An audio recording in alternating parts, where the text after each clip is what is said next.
Hello. Hello. Welcome back to the stage of history.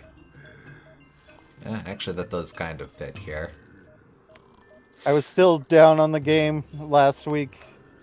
Um, Giving it another week to cool down. I'm a little bit more okay. I'm ready to go on with it. I still think it's one of my least favorite developments in any game, uh, for the reasons we've discussed many times already. But I think the initial sting has passed. So let's keep going with this. You've had time to acclimate. Uh, but Yeah. but yes, welcome back to our playthrough of Sly Cooper Thieves in Time. Last time we did some cleanup, advanced the story a tiny bit, just so we could do collectible cleanup. We rounded out episodes 1 and 2. Today we're going to round out episodes 3 and 4. I'm tempted to collect all bottles in episode 5 just to be done with that. But we're not going to advance the story anymore. Instead, if we have time at the end of all that, we'll switch over to the spin-off title, Bentley's Hack Pack, and get started on that. Yeah, it's calling it a spin-off is a little bit generous. It's basically just extra missions. It's like you can call it kind of spiritually a DLC campaign, but it's a separate release technically. So You'll see. I'm going to hold off commentary on that until we get to it. Are you planning on advancing the story next week? That's the week I'm going to be away. We are not. Bentley's Hack Pack will probably take us a session and a half, maybe 2 sessions. So there is no concern of us finishing this game while you're out. yep. Oh, actually, we've got money. Let's buy stuff. Da-da, da-da, da-da, da-da, da-da. We thought maybe we would spend this session just doing hack pack, but the cleanup took a little longer than we thought. We Mhm. skipped one. Yeah, but I'm Oh, poor. you don't have enough monies. Gotcha. Yeah.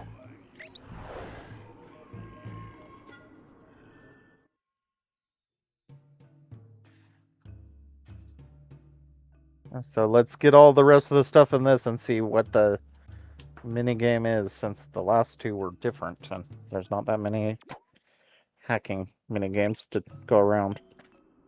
Oh, right. I forgot we were a cool guy. Treasure. Friends.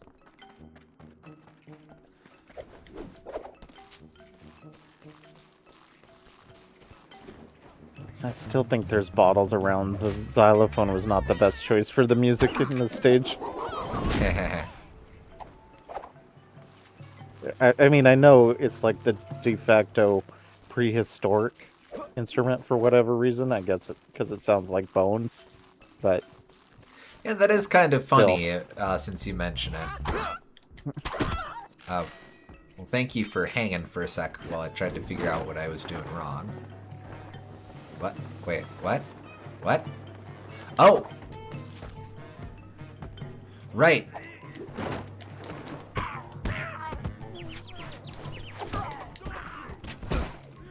That's a new ability I got. Cool.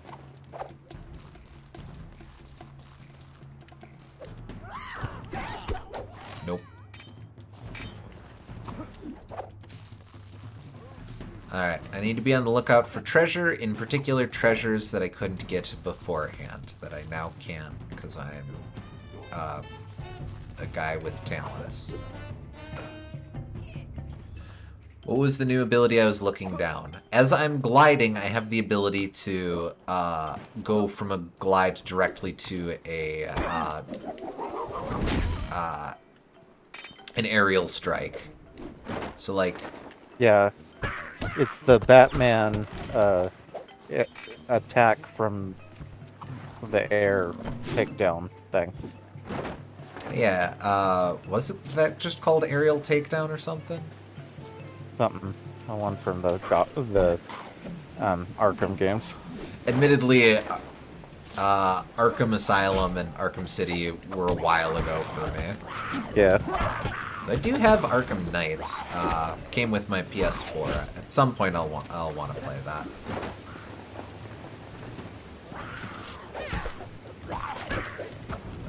I've only played Arkham Asylum, but I really liked it, and probably should play the rest of the series at some point.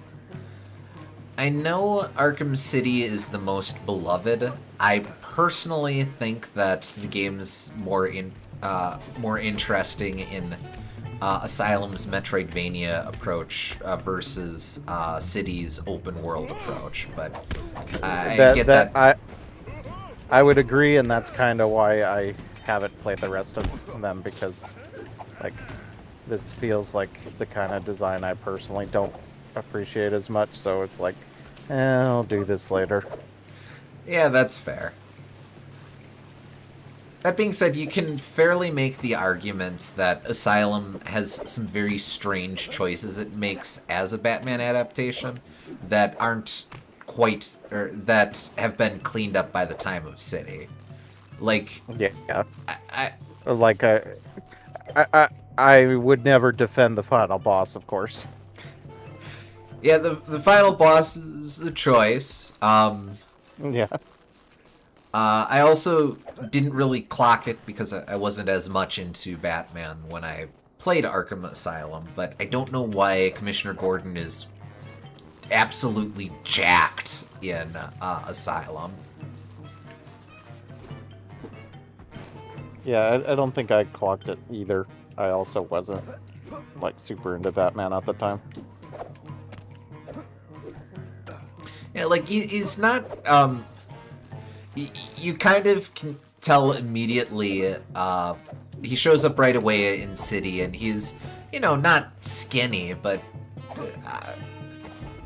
a very clear difference from the absolute muscle man that he inexplicably is in Asylum. I mean, like, DC characters have two body types, man and woman. It's like same face, but literally everything else. The man... I guess three body types. There's, like, hulking, muscular, buff dude, and then there's woman, and then there's, like, lanky Joker-type person. And even then, only sometimes. Yeah. That third one is pretty rare. But basically, what you're saying, there's Superman, Lois Lane, and Jimmy Olsen. Yes, exactly. The three genders.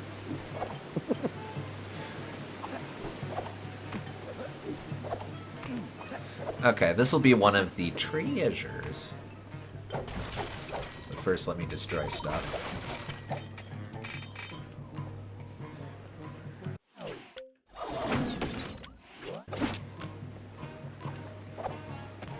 I guess I haven't seen the Riddler ever be jacked, but I wouldn't be surprised if that happened at some point. Oh. Oh, that was stupid. It's not a hold, it's a... just hit it and go. The Riddler is just inherently such a nerd that I wouldn't expect that, but you never know with them. Edward Nygma is either... Edward Nygma is not Edward Nygma if he isn't a massive twink. You're not wrong. Alright, what is going to be my... Oh, it's on the mini-map.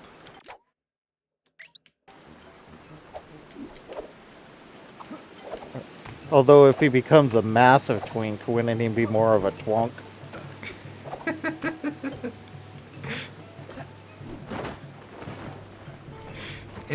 See, now it just sounds dirty when you put it like that.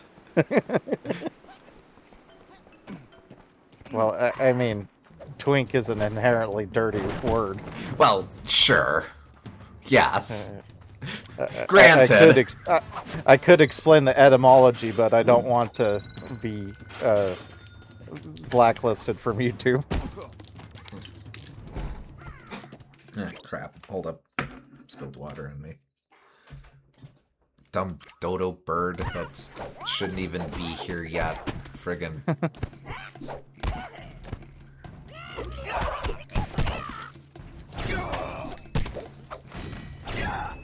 Okay. Anyway, we still have a lot of treasures to go. Just so we're clear, you do know the etymology, right? I do not, but it sounds like that'll be a conversation for off-stream. It will.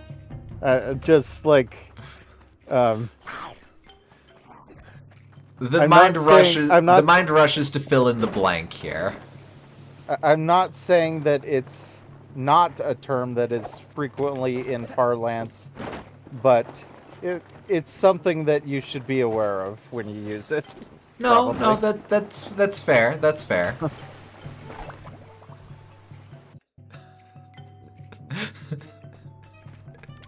The dodo is really determined to make sure we don't discuss the etymology.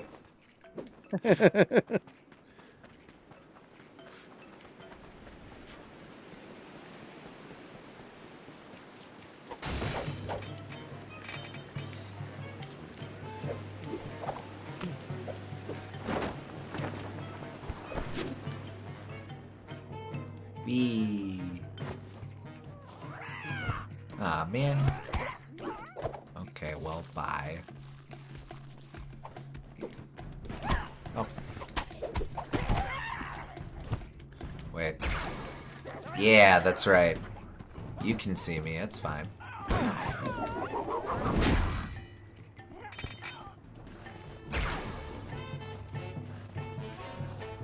Oh. Okay, well, live your life, I guess.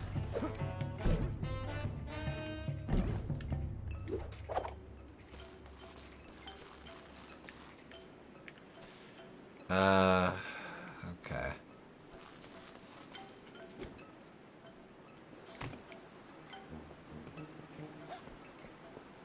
Yep.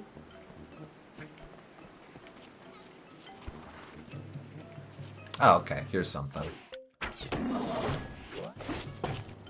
Surprised I didn't see this before.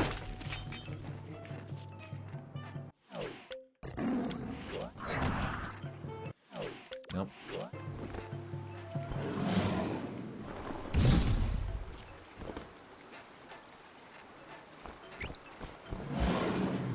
Maybe it was such an obvious, like, cracked wall that you could destroy that it passed by your mind, like, surely it couldn't be that obvious. Yes, I agree. I will not question that because that sounds like the most reasonable. It makes me sound smarter. Go, go, go, go, go.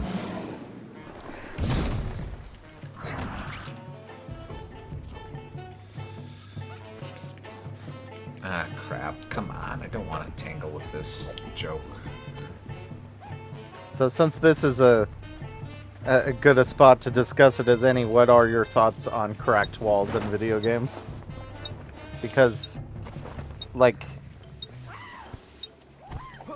I'd say that A Link to the Past is probably what defined their existence, but since then they have probably been very controversial.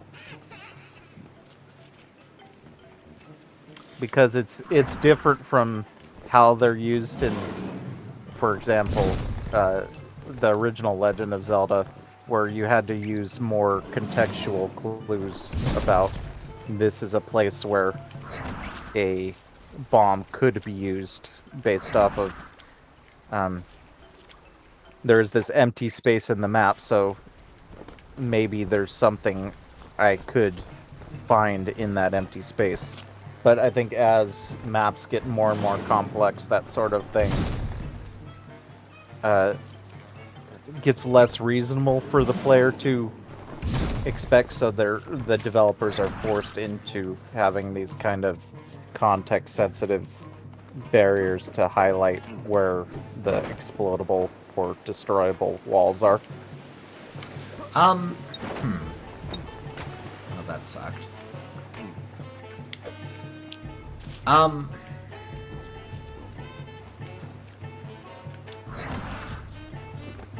It really depends on the game, I think.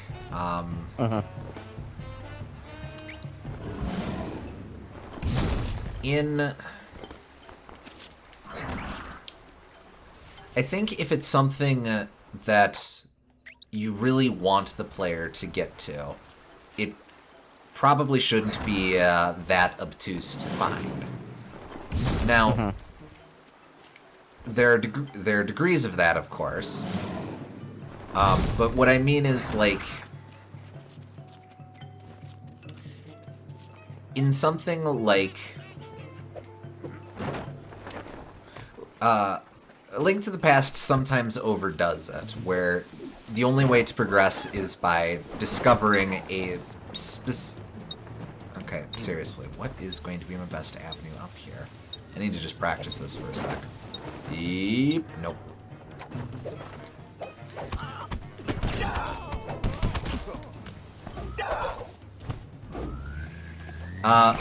Link to the Past... I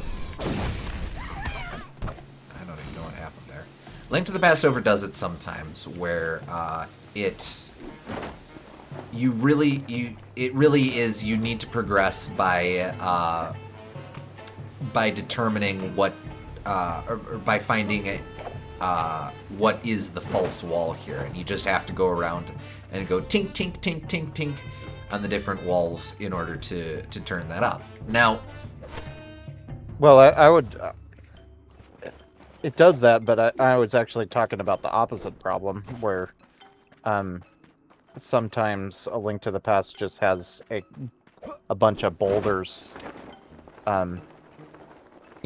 built into the walls, and like you know that this is like a cracked wall that a bomb can be used in. I guess there are too obviously signposted.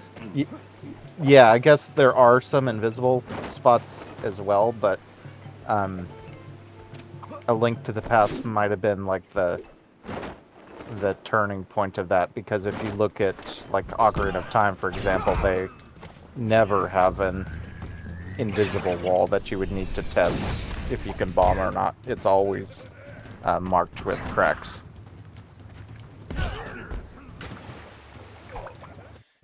That is true.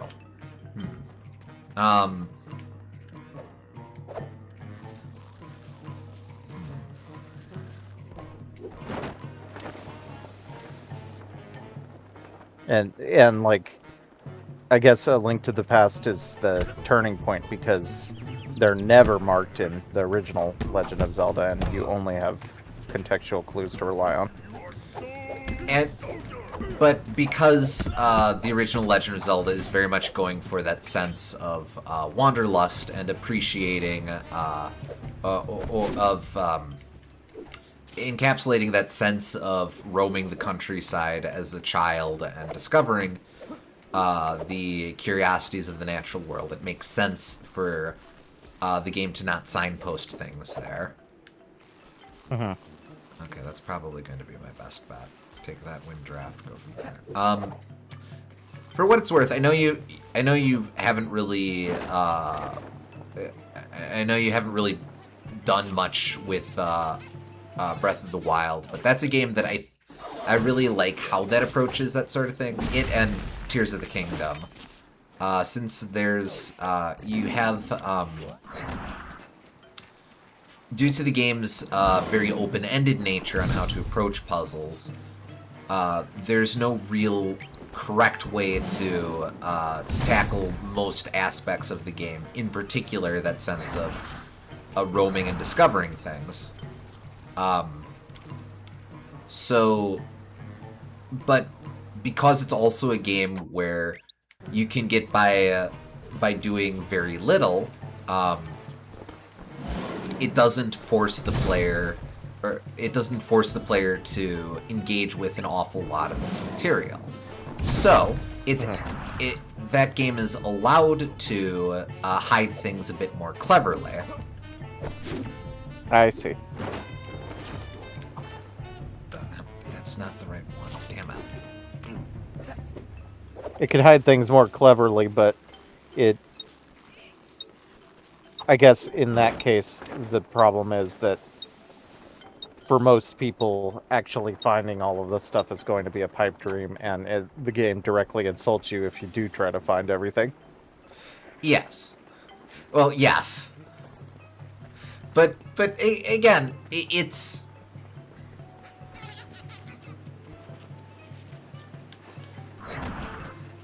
I think ultimately sort of along the lines of what I'm getting at with... and again, that's the opposite end of the conversation than what you mean, but I value that part of things, where because Breath of the Wild and the original Legend of Zelda are games where the expectation exists for the player to make what they will of the overarching game world.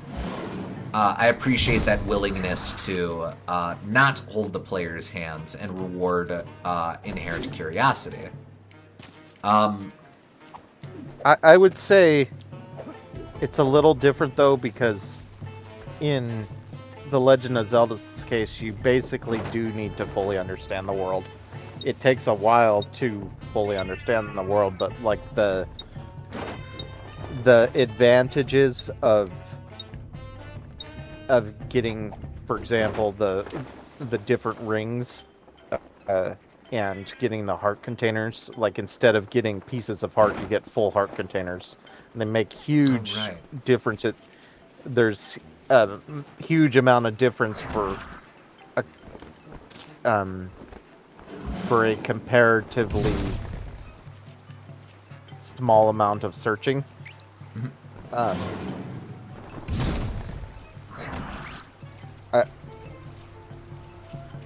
And the game, like, I feel it's difficult enough that you really do need to find all those stuff to succeed in it. Whereas, I guess in Breath of the Wild's case, it's a lot of that content feels more optional. Though I know it probably still feels like that to an extent, because I know people can get their ass handed to them if they just head straight for Ganon's Tower and whatnot. Yeah, but you it's don't need hard everything. to just ignore the entire game world, but you can, and that is part of the choice that the game allows the player. Yeah. But I'd say, well, that might not be right. I guess you don't need everything in the original Legend of Zelda. You do need most things, and that probably isn't true for Breath of the Wild. You just need a good amount of things. Yeah, like getting the Master Sword in Breath of the Wild is a choice. You don't have to go for it. If you do have to go for it, that represents a major commitment, because you need enough health to pull the Master Sword. So those are that's part of the many decisions you're making with your time with that game, I find.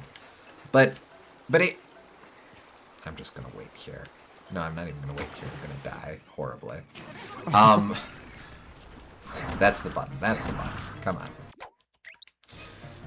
Now with the other half of things, where oh, it's a busted. What? You better put a bomb here. A little bit of that is fine. I know you generally have a lot of umbrage with that sort of thing overdone in 3D Zelda, with like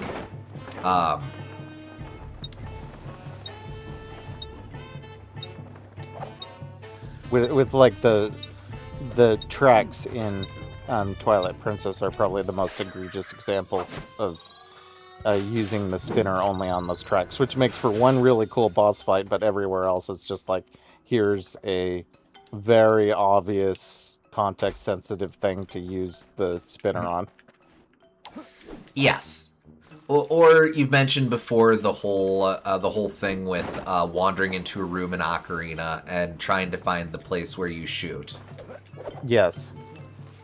and basically all The of the the, the eyeball switches, like maybe the first time you see an eyeball switch, it's kind of a puzzle, but then every subsequent time, and then in um every other Zelda after that that also has an eyeball switch, it ceases to be a puzzle. It's just like, well, do you notice the eyeball switch? There you go. You've solved the puzzle. yeah. Um. Oh, right.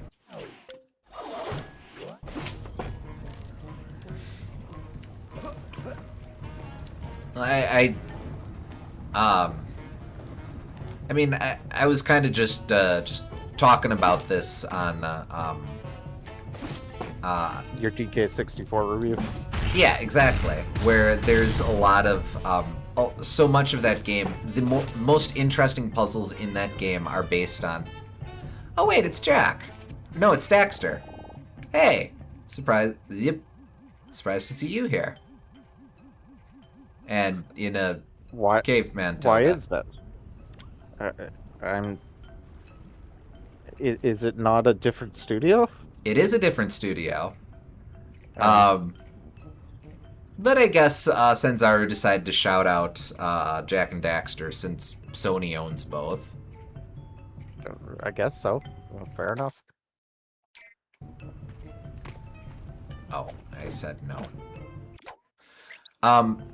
But yeah, I was Yep.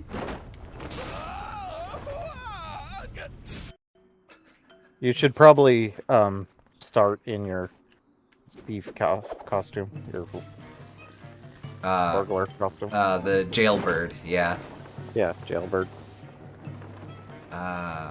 Totally forget where I even started with that one. Okay, yeah, I'll just beat up this guy for no reason. Yeah, but I was I just played through Donkey Kong 64, and one of the or replayed Donkey Kong 64, and one of the things that I observed with that game is the most interesting abilities in that game are tied to the intrinsic abilities of each of the different Kongs themselves, the different character abilities. There are different puzzles are based on,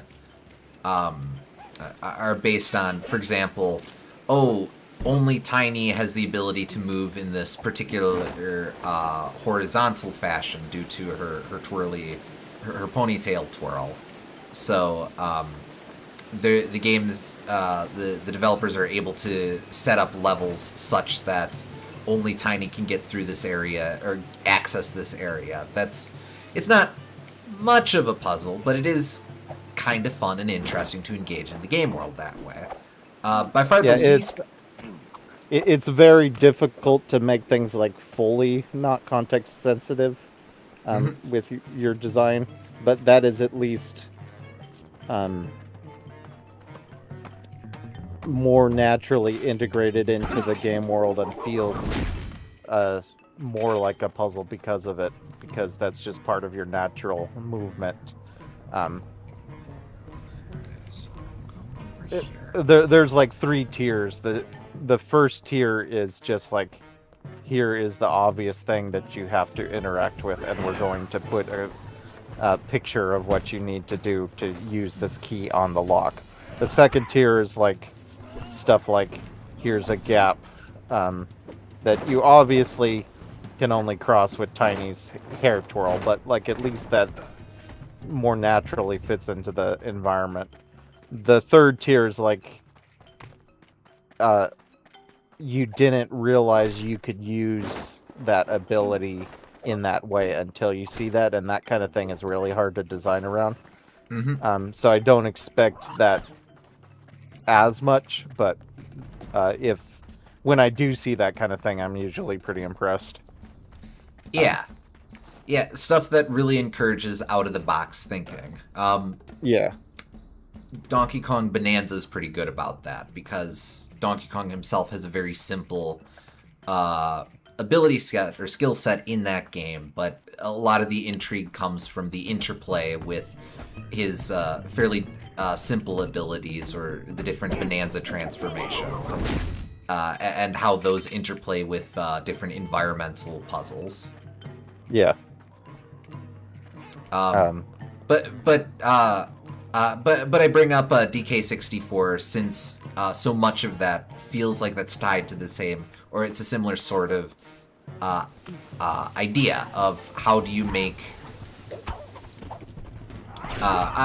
Like on some level, I get why Rare designed it that way. They had a lot of game that they wanted to make, and they just had to do frickin' anything they could. But at the same time, it does result itself in a lot of cheats or fairly uninteresting lock and key puzzles. Yeah. Or not even lock and key puzzles, just locks and keys. Yes. Yeah, the puzzle is, do you remember which Kong has the saxophone, for example. I'll be honest, I kept thinking that Lanky had the saxophone on this replay for some reason. I know that he has a trombone. I don't know why I was mixing up my brass instruments. Oh, hey, Sanzaru. Nice. Saxophone is only kind of a brass instrument as well. Oh yeah, it is. Like that, isn't it? It's like a hybrid. Do you remember which Kong has a funny face?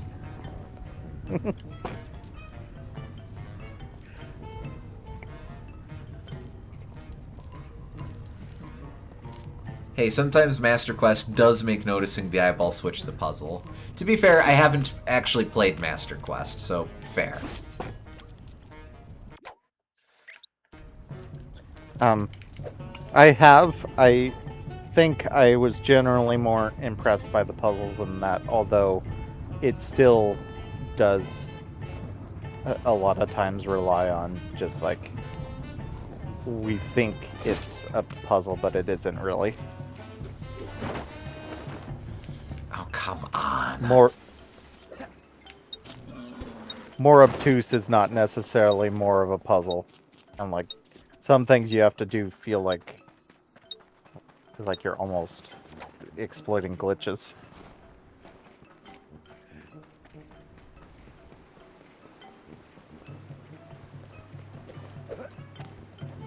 I mean, strictly speaking, I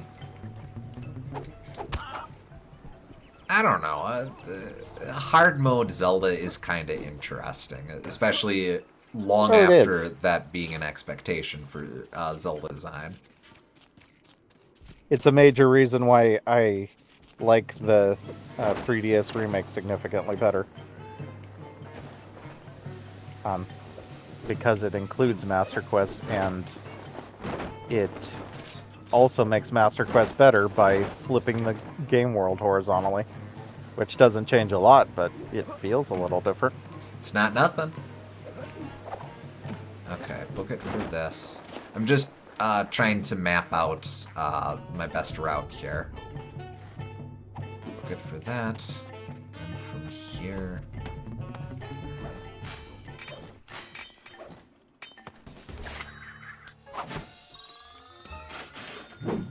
Alright, from that post to this jump.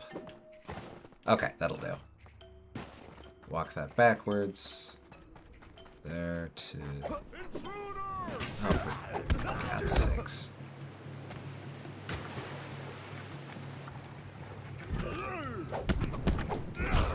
I would say that, like, Master Quest, it still doesn't have the kind of puzzles that I like the best in Zelda, where you have to understand the whole puzzle box of the dungeon and understand how it works together.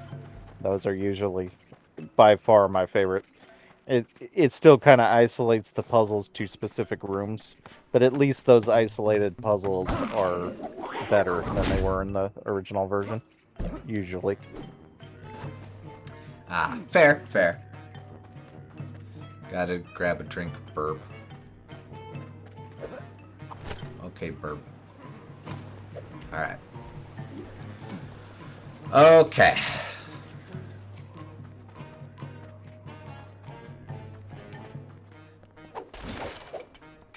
Welcome back, Burp.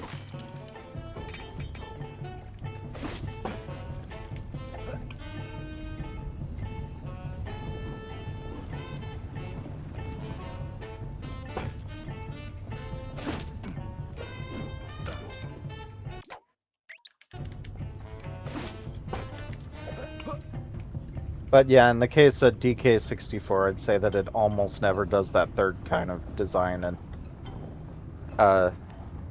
I appreciate when it's at least able to do the second kind I talked about. Mm-hmm. Yeah, I'm trying to think of it what I relies would on the- consider. Because it relies on that first kind an uncomfortable amount of the time. Is this a thing? I jump here? Yeah, that's the play. Okay, alright.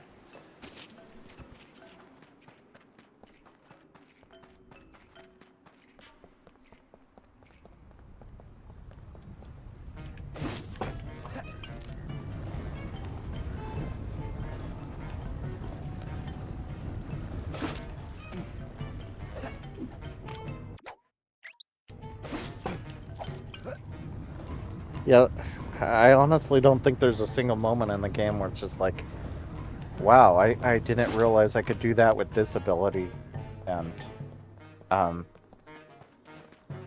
it makes you recontextualize your ability options, and that's why some people have really negative connections to the game, because it never gives you those moments. Fucking jump on the damn shroom! Do I run into the shroom? Shroom, shroom, shroom, shroom, shroom, shroom, shroom, shroom, shroom. Frickin'. You want to talk about Donkey Kong 64? Freaking beaver bother with the frickin' mushroom. Jeez Louise. And TK64 needs to learn to ask for consent before imposing context sensitivity on its players. It's not a very good game about asking for consent. See also Beaver Bother. No kidding.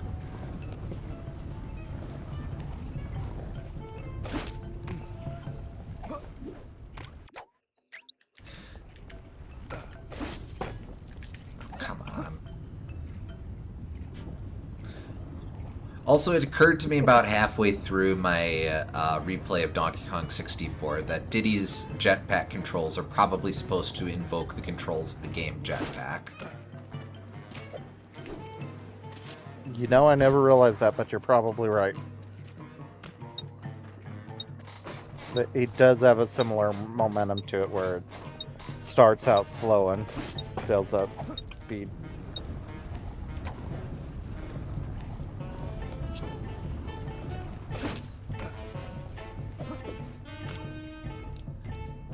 Now, I maintain that Jetpack is a good game, just presented poorly in Donkey Kong 64, but yeah, probably doesn't help anyone at any stage of that conversation.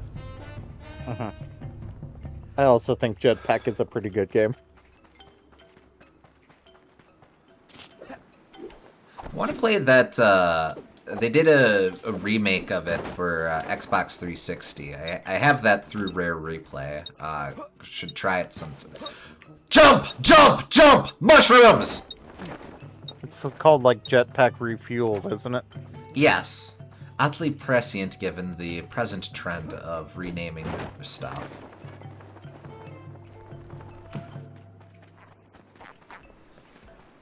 Okay.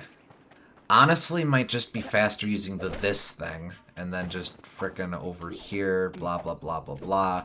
Because at least it's not frickin' dumb, stupid mushroom bastard.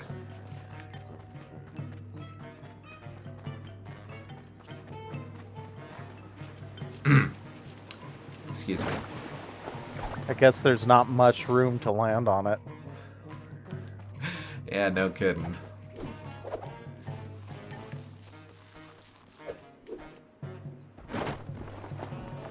I'm gonna have to put in all these jerkolas again.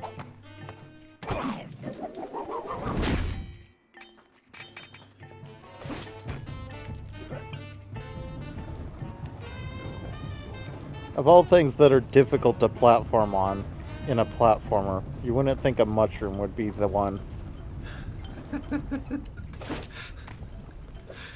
I mean, A Bug's Life very prominently features bouncy mushrooms. I can platform real good off mushrooms. I don't know why they're betraying me like this. Well, also there's like giant mushrooms in the sky in Super Mario Bros. Very famously. Yes, but my example's more salient.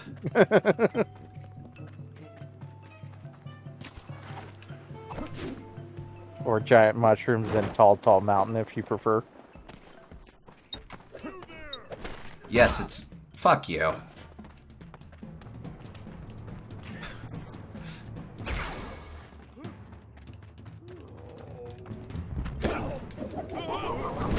Mario will remember this. I'm just role-playing the Illumination movie. Mushrooms!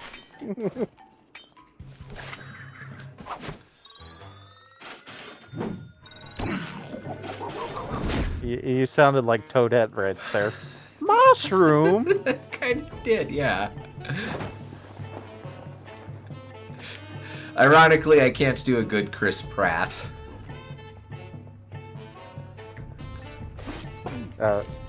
Well, that's because you have too much emotion in your voice.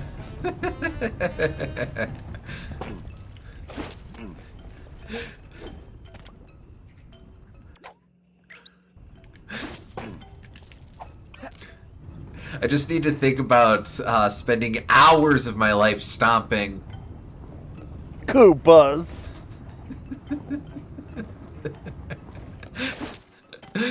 Love the YouTube comment that said, it sounds like he's saying a slur. Yeah. Oh, hello. No, never mind. Being charitable, he probably was just like instinctually wanted to say turtles, but it's like, maybe this wouldn't go well for like brand recognition or whatever, so I should probably say Koopas here. And thinking through all that took longer than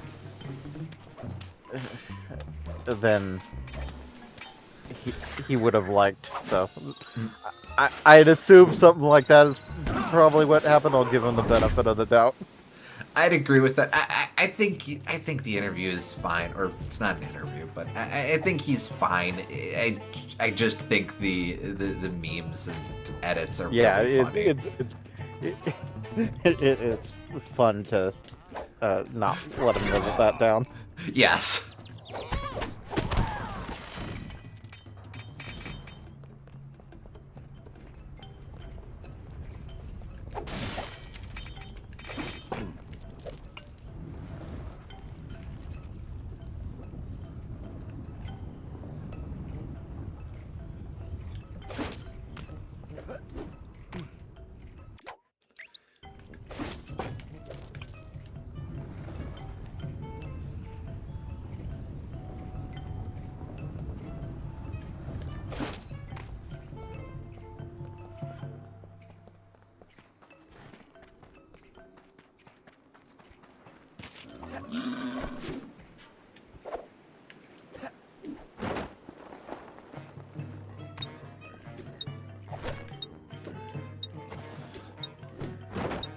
Okay, don't be an idiot. You were an idiot! Why?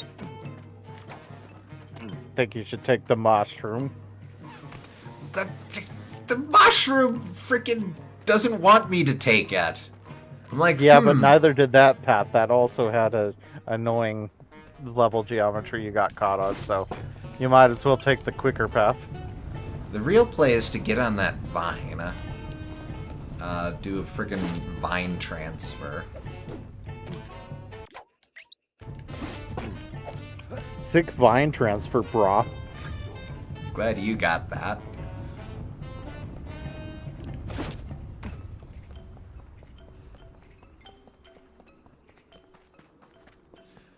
Okay, maybe this is quicker. And then up here. Nope, damn you! Let's see if you can achieve the vine transfer tech this time. Okay, yeah, yeah, yeah! Baby!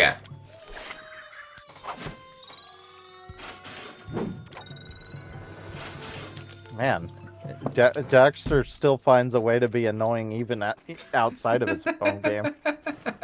No kidding.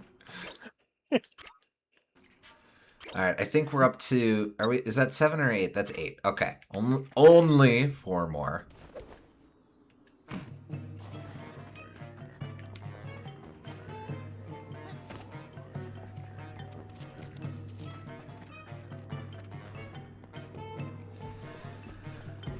Okay. I think there's a little more over here that I hadn't quite explored.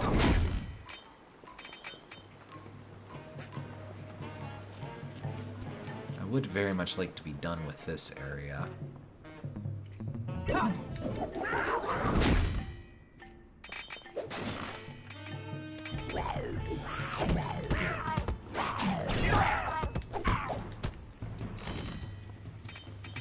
Ah. Nope. No such luck. There's another treasure.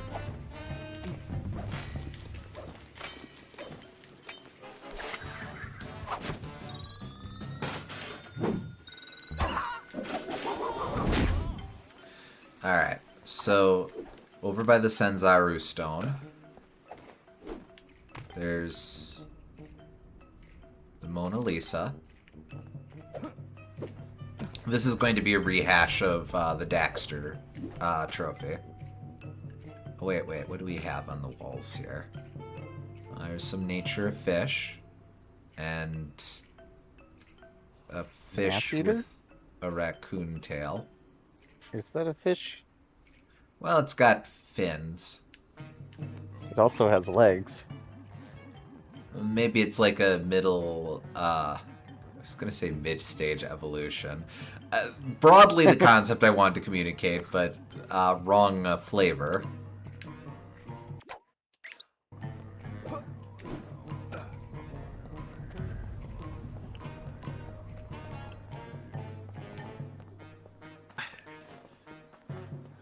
I will admit that is a new way that Pokemon has forever ruined the public's conception of what evolution is. I haven't seen Mona Lisa. Cute. I haven't seen transitory species been referred to as mid-stage evolutions before. I mean, if you really think about it, we're all just someone else's mid-stage Evo. Yes, but in Pokemon they're more like pupas. It's metamorphosis, not evolution. Well, yes. And there's a lot more left, a lot more treasures left than I would have guessed. Yeah, we didn't get a whole lot of treasures on our first run. But it's looking like a lot of these are just relegated in fairly obscure underground places, so not a huge surprise that we wouldn't have clocked all of these.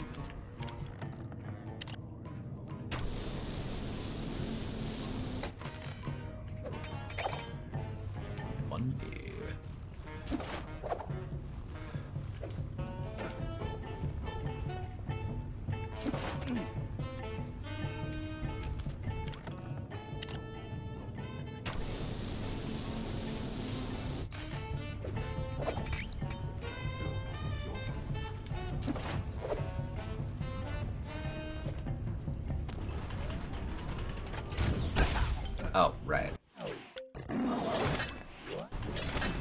Hey, Benefit.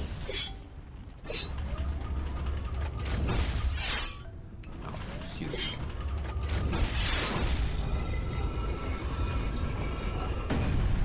Ah, yes. The Crystal Club.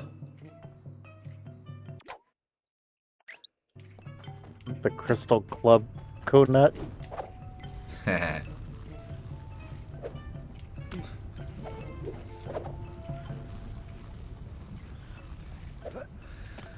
Okay, how do I even from here? No, we've got our tried but true path. So do you think the crystal coconuts in DK64 were intended to be related to the crystal coconut in the animated show, or is it just a coincidence? Absolutely a reference. Because Uh, they fill a very different purpose. Although they are magical crystal coconuts. yeah, I don't know. I don't know about that. I think they're kind of, they kind of exist in a similar design space isn't exactly the right word for a television show, but they kind of Narrative functionality. yes. It does beg the question why K. Rool, if he wants the crystal coconut so much, though, he doesn't just go to Angry Aztec and pick one off of the ground. But then again, K. Rool isn't the smartest guy on the block, so.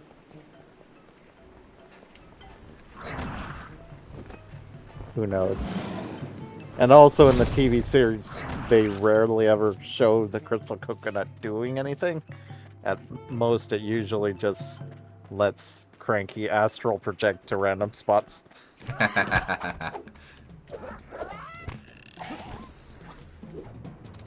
it's like, why do they even want this thing so badly? What? Hello. Whoa, whoa, whoa, whoa! What? How did that happen? That was And like of course it was. That was like a Mega Man 2 zip. And of course it was to a mushroom. I can't land on mushrooms unless I don't want to be on mushrooms, and I can't get off them.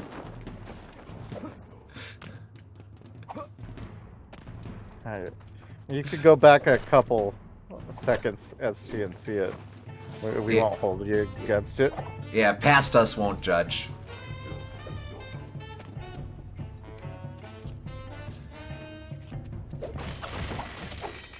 I'm still at 9. Any speedrunners, you're welcome for that. I genuinely have no idea what the speedrunning scene looks like in this game. Sly 1 I can imagine very easily, since you practically have to do that for the Master Thief challenges. That's probably already known and probably also not useful, but like in the very slim chance that it is both useful and unknown, I'll take credit for that. Ah, damn, I should have called dibs.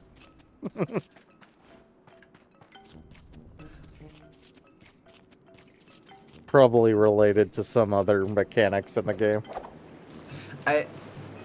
It was like, sometimes when I do a Ninja Spire jump like that, there's sometimes weird properties with what Sly attaches to. And that's not just intrinsic to this game, there's a little bit of that in the other games as well. But it feels like, I've been noticing it more in this game in particular. So it felt like that's what Sly was doing. He just decided to attach to a very strange object. Except, you can't Ninja Spire jump onto a mushroom. There's no sparklies. Yeah.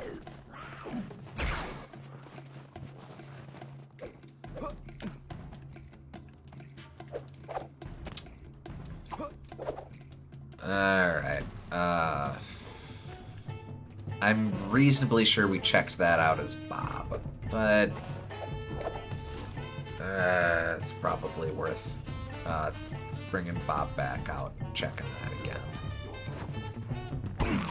Let me just do a little more poking around first, just in case.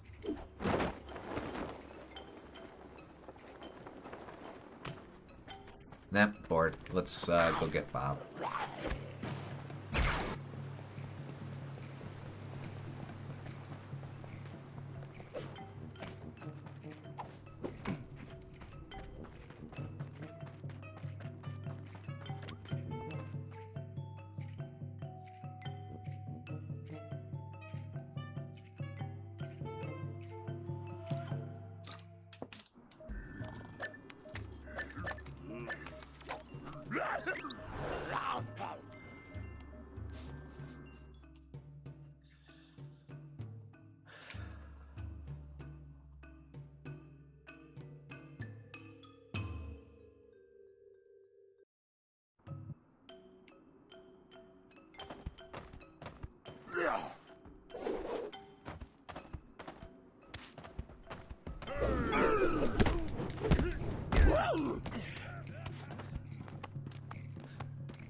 Thinking back on that, oh, nope, out of here. Thinking back on that Daxter trophy, one thing, it's, in the Jak and Daxter series makes a bunch of references to Ratchet and Clank and vice versa. This largely being because in the 90s and the early 2000s, Naughty Dog and Insomniac shared the same office building.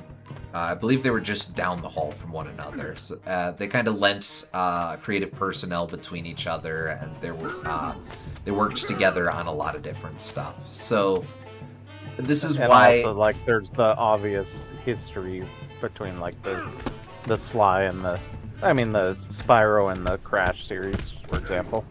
right? That's for the exact same reason as well. They were very buddy-buddy. They kind of collaborated together on some stuff. I don't know how much credited DNA is shared between the two of them in those original trilogies, but like you look at which games had demos of which other games. You look at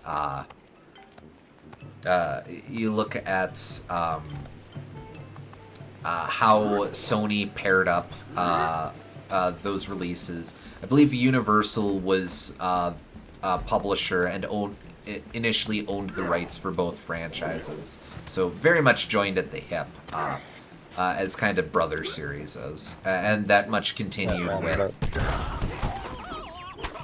And then they had the obvious crossover that shall not be named. Yes.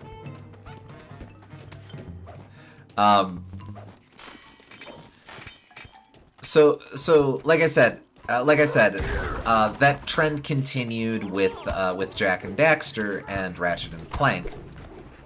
But then you had Sly Cooper, which always felt like kind of the distant younger kid brother in the equation. In the PS2 era, Sly Cooper very much existed as the third leg of Sony's big PS2 platformer series is. So yeah, because it didn't have an established legacy to it besides Rocket Robot on Wheels, which no one played. Correct. It was very much Sucker Punch's debut, so they... Rude. So there really wasn't any shared history for that, but you occasionally get instances like that where you can feel Sly Cooper as a series kind of going, hey, we're part of this conversation too, and you always just kind of feel a little bad for Sly Cooper. Again, I think it's the best of the three as a platforming series, but at the same time, it's like, oh, dude, sweet of you to say something. They're not going to share the sentiment, buddy. I'm sorry. Yeah. I don't think the Sly series references them previously, though.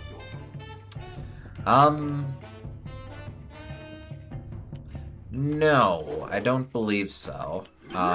So in this particular game, it almost feels a little worse because A, this game is not as good, but B, this is an even newer studio on the block, and they're like, yeah, you're sitting at the big boy table, I guess. I guess we'll allow you here, but like,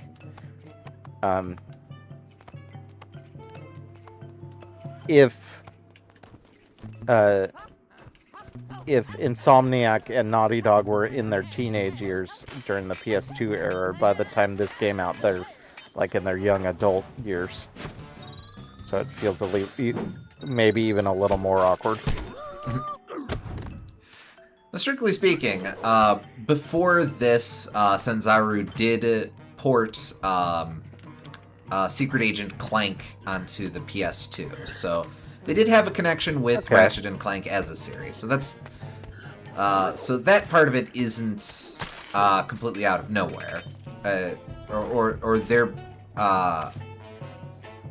It's not like although that's Ratchet and Clank, not Jack and Daxter, but yeah.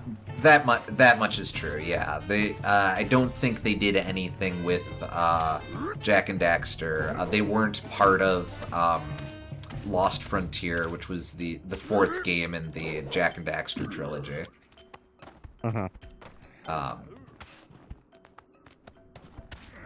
Alright, I think I'm going around in circles. Unless there's something hidden up here, I'm going to... Alright. Now, Gooms, I gave you the... yes. That walkthrough we've been cross-referencing.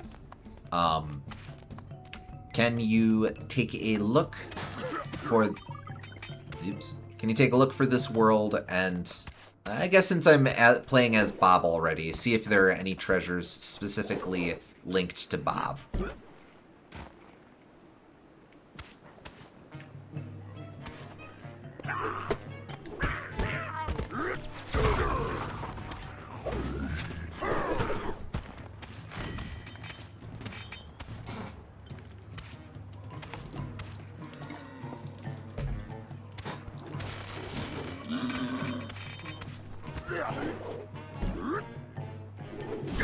Okay.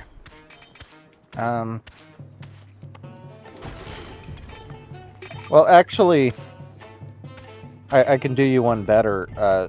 If we can go back to the hideout, and you can show me which ones we already got. Oh, yeah, okay. Then I can tell you which one we're missing. That's right. I wasn't thinking. Because these aren't masks; these are treasures. So it does naturally they are unique, and thus we can cross-reference stuff. Yeah. We have a new treasure. So do you have the dino egg? We can take our time to run through the descriptions later, but I do have the dino egg. Do you have the cave painting? Yes. Do you have the ruby crystal? Yes. Do you have the stone wheel? Yes. Do you have the saber-tooth skull? Yes. Do you have Slyton Commons vase? No. Okay. Do you have the T-Rex skull while you're here? No. So those will be the two that I need. Okay. Just poking around to make sure.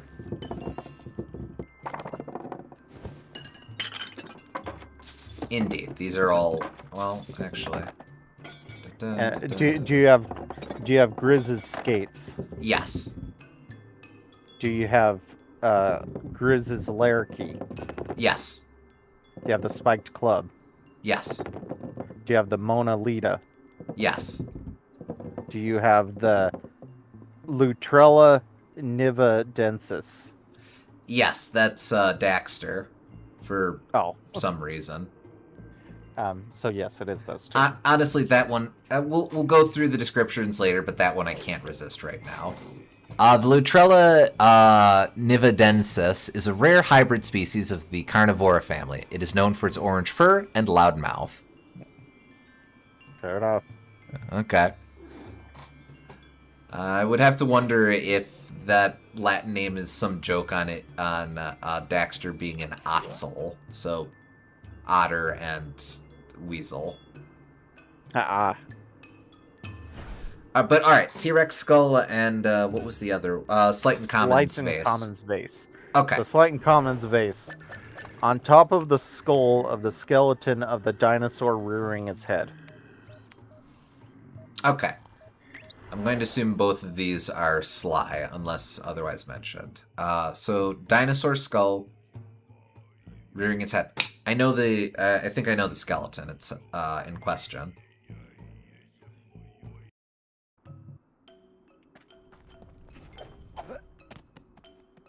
Yeah, that guy way over there.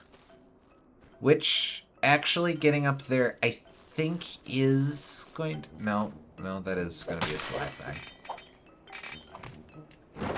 Hello.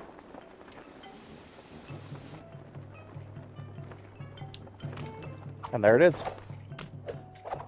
Wow. That could have been... I should have mugged that man. I thought he was looking at me funny. Okay.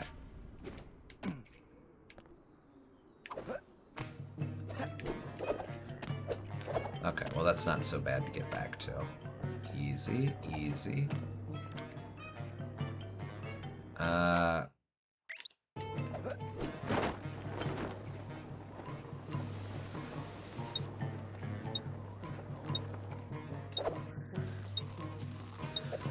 Holy crap. Okay, okay. Slight and Commons. Okay. Vaz. Okay, on the T-Rex skull. From the starving hippo job start point, cross the bridge, then turn right. I do not remember where that is, but we'll poke around. Jump off the mushroom to your right to the mushroom-shaped rock. Then jump to the vine and climb up to a platform with a nest.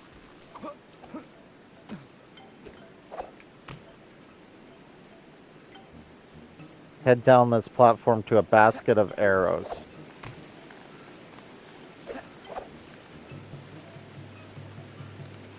Another probably figure it out underground from one, there. then. Okay. Unfortunately, still a little stymied on that very first hint, but Yeah. let's see.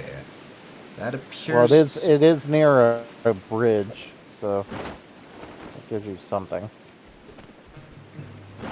No, wait, damn it. No!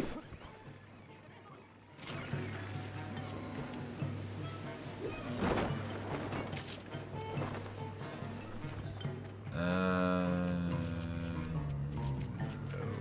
we were here before. Okay.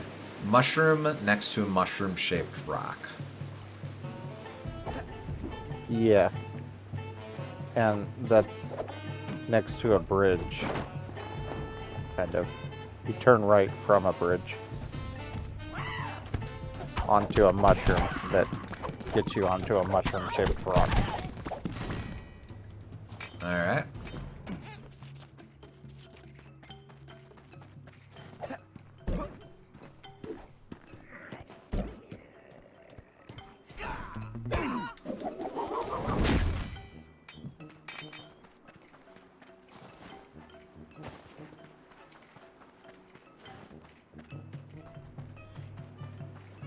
Okay, mushroom-shaped rock.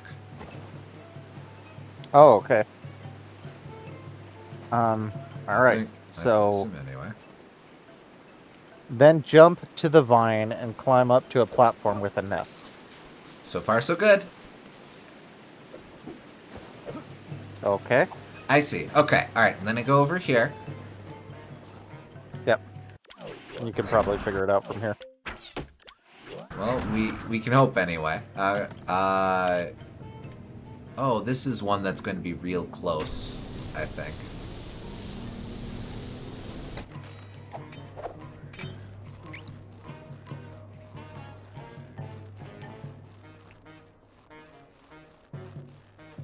Ah, not as close as I would have liked. Oh well.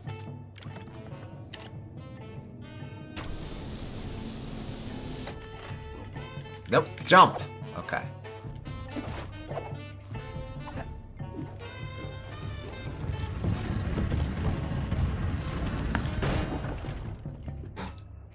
Very small T-Rex skull. Maybe it's a baby. Baby! Even then seems a little small. Agreed.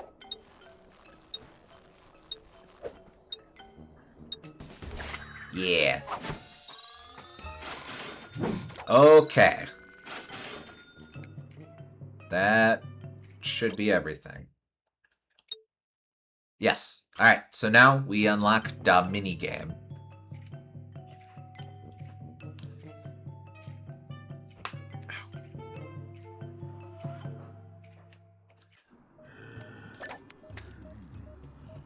Yes. Murray fixed the arcade. We'll go there now. Spark Runner, which is of course the third type of hacking minigame. Yeah. All right, it's okay. We just have to keep an eye out for the mask somewhere in here. Whoa, those electrostatic repulsors are strong! Yep. I think I see the mask already. Nope.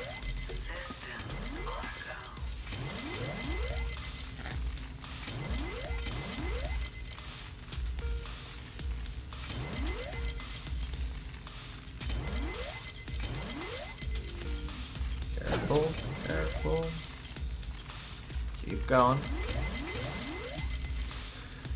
Gently, Bentley. I forgot about him. See, it's a double joke because you are playing as Bentley now. Indeed.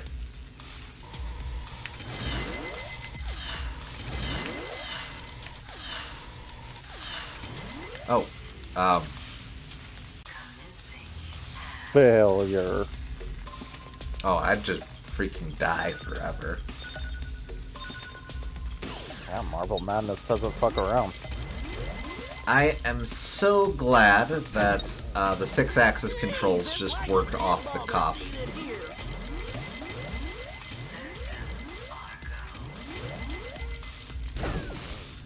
Whoa, those electrostatic repulsors are strong!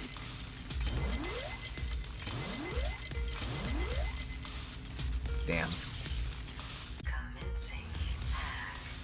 What if that was the Bentley Saberman was referring to all this time? Could be. Well, I would say that the timeline doesn't make sense, except this is a time travel game, so it is entirely possible. Who's to say? Yeah.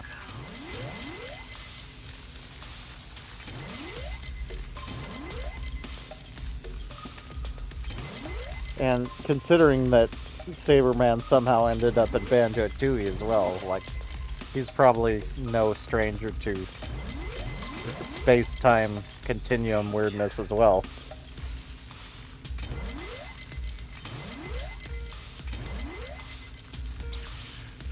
Look, last we saw of the man, he in that continuity, he was looking for a dolphin.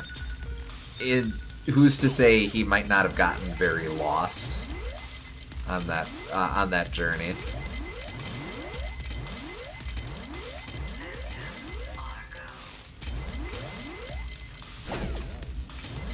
I mean, last time we saw a dolphin in a video game, he was very helpful, so who knows? That is true.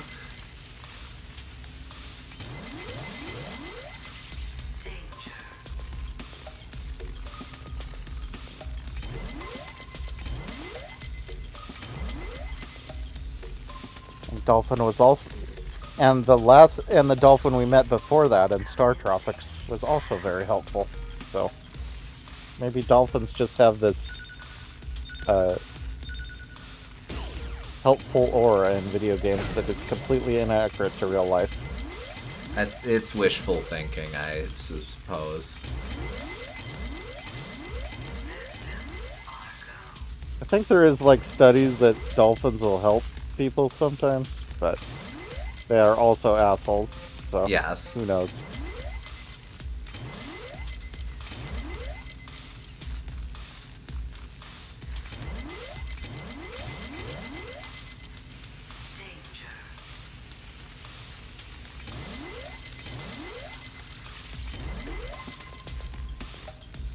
Maybe I shouldn't be so racist and treat all dolphins the same.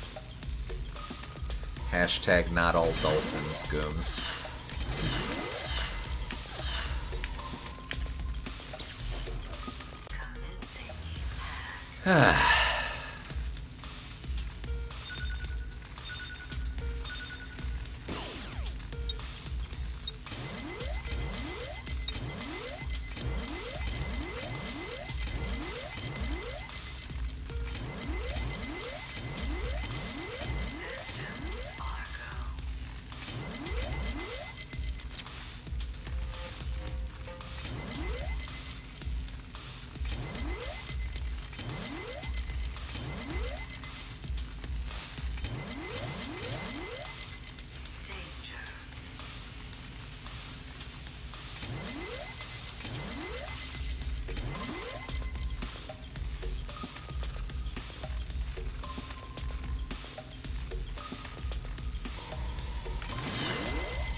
this minigame is annoying like most irritating stick likes are, but at least you have to be locked in unlike the other two.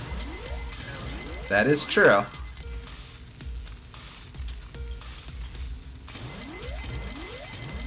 Okay, have you spotted the mask yet? I have not. No. It might be to the left, though.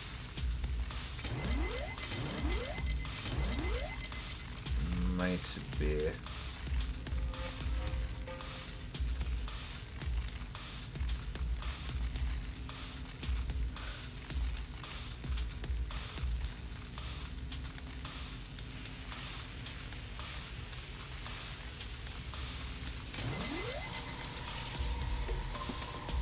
Uh-oh. Don't do it. Oh, wait. It's honestly just fine to chill in the electric zone.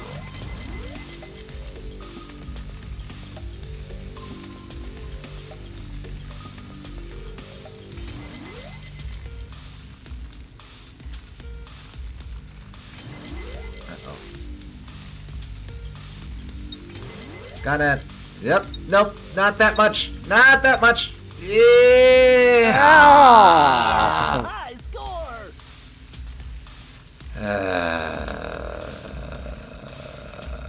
What were we doing again? Dezef.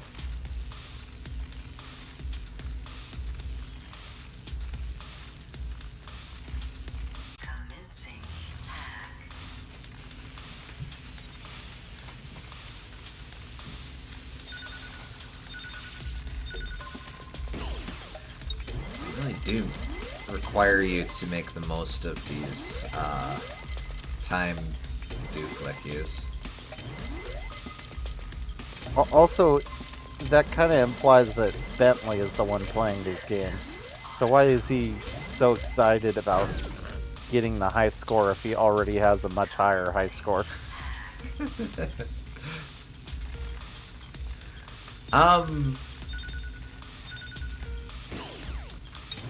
Honestly, a good question. I suppose the boring answer is that the characters did not actually set high scores. He just programmed those scores by default. But that's less fun. Maybe okay. Bentley just wants to flood the leaderboard with his name only. Because he's that kind of guy. No, I got it. So these arcade games, they've had these for a while. They were just out of commission for a bit, and Murray only finally got around to refurbishing them. This is indeed Bentley's first time running through them. However, the previous high scores weren't set by Bentley. They were set by Penelope, who... Come on. Who thought it would be cute to use Bentley's name.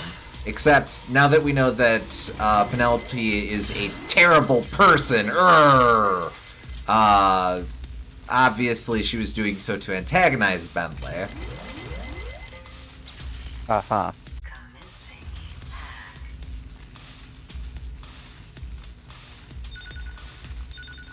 And antagonize him by getting the high score in a video game? And be like... And make him have to live with the shame of not having... of having a high score with his name that is not actually his high score. Because it's a reminder that should be his true potential or whatever. Yes, there you go. That's the ticket. It makes about as much sense as her actual plot. All I'm saying.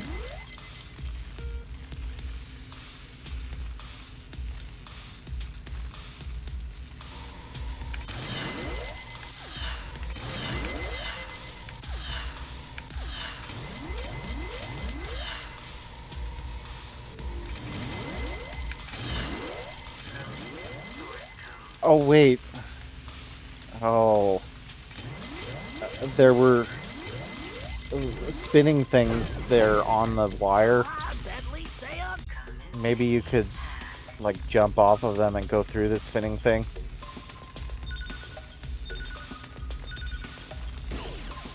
and be led to Oh. a secret path that has the mask. I'm sure it's not as clever as that. I'm sure it's just roll slightly to the left somewhere. Oh, the mask path. Considering that that's how the game handled it for the last two. Yeah. But worth keeping in mind. Yeah, I'm thinking this is too much like a Donkey Kong Country or a good video game. Now, if this was a Donkey Kong Country, we'd have clocks in an arrow shape.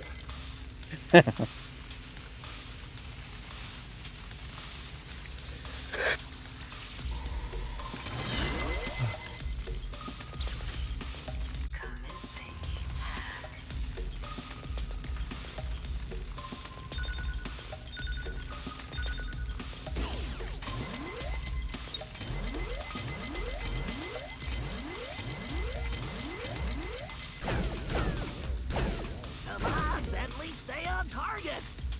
Oh, it's right here. Oh. That's just at the beginning? It Okay. wasn't there before. Maybe it only shows up after a certain amount of retries. What's it? SG, do you remember seeing that before?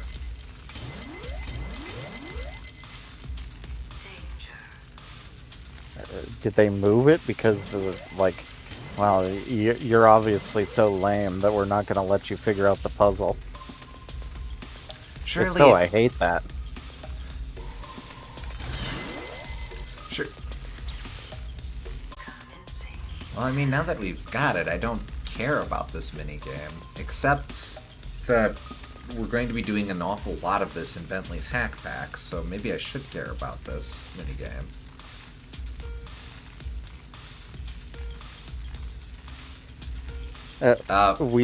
We got the mask. It was just sitting right at the beginning. Yeah, you see that empty spot on the left there. The mask was there.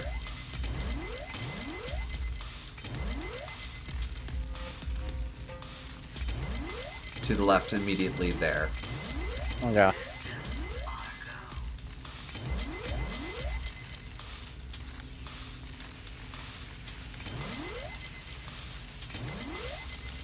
You can scrub back through the timeline and see if it was there. Let's once more invoke your time traveler powers. Yeah.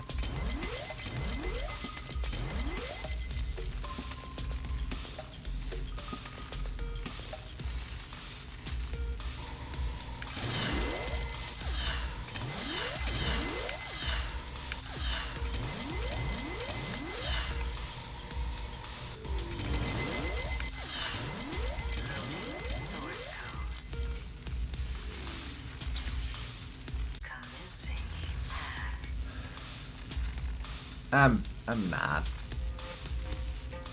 I'm not gonna.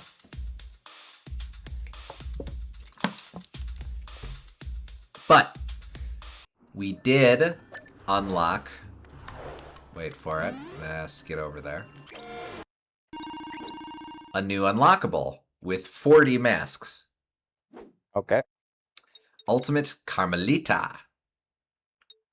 When Carmelita dons the uniform of elite law enforcement, criminals everywhere quake with fear. Not to mention, black is always in style. Alright, well, we'll check that out real quick.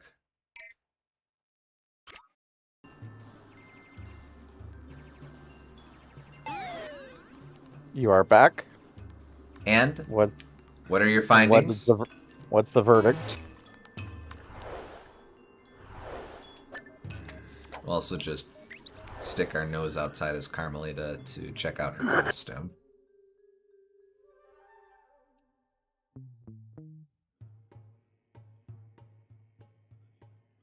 Definitely didn't look like the mask was there before. That's what I thought. I hope they didn't just move it because, wow, you're so lame you can't even get to the spot where we hid the mask. Screw you, buddy. We're just gonna give it to you. Yeah, I'm pretty sure they just gave it to us on I'm sure you have to play it a couple times before it shows up. I seem to remember seeing that in the walkthrough. That was only like 5 losses, though. How impatient do they think us gamers are? No, that's what I'm saying. You have to be invested in the game enough to play it 5 times total before it shows up. Well, right, but I'm saying, like, can't they give us a little more credit to not need it that quickly?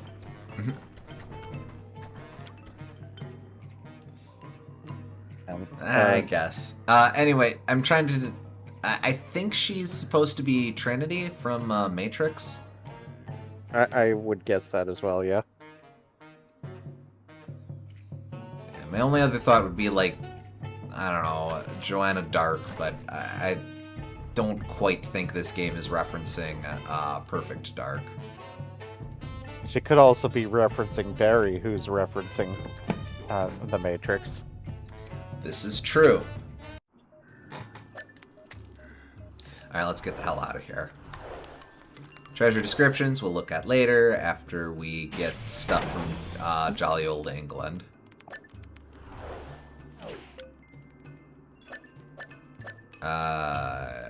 Yeah, this episode is complete. Let's go over here. Wow, we only got 1 treasure. Yeah, I guess we'll be here for a bit. Oh well. I think LB is saying it didn't get moved there, it just appeared there eventually and was inaccessible otherwise. Well, that's even worse, because then you're just, like, forced to play the game a bunch before you can even get it. Alright, now this one, we do have masks to collect, so we'll be here for a bit.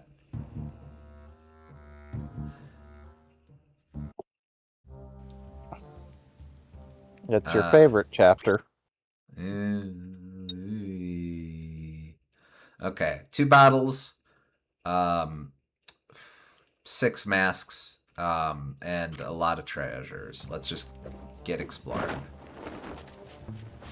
Yeah, no matter how you look at it, it's weird. It is weird, yeah.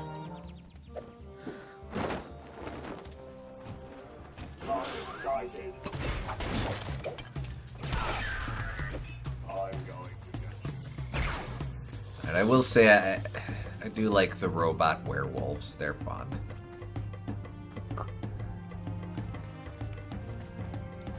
The game is not bereft of joy.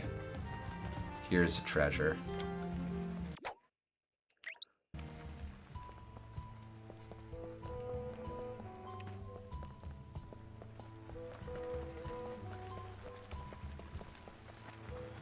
They could have also just had her be mind controlled. That would have been fine as well.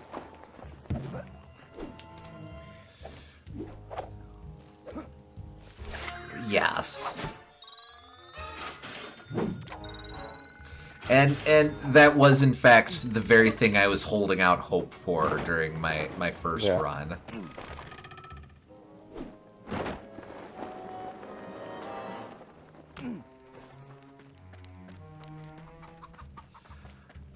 Okay.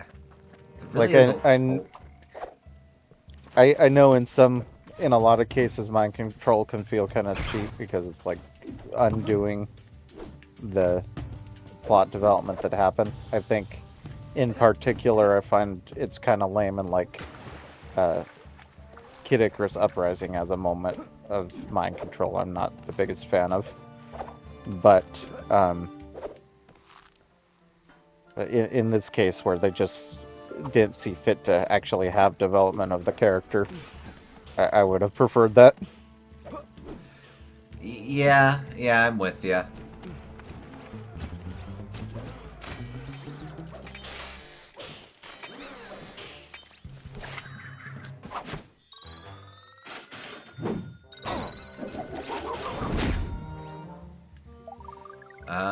We did grab that eventually up there with the bottle.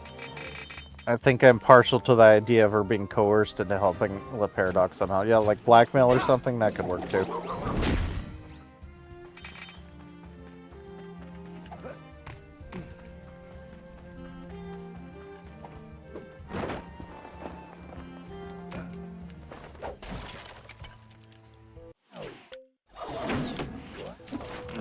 can now frickin' finally get this thing.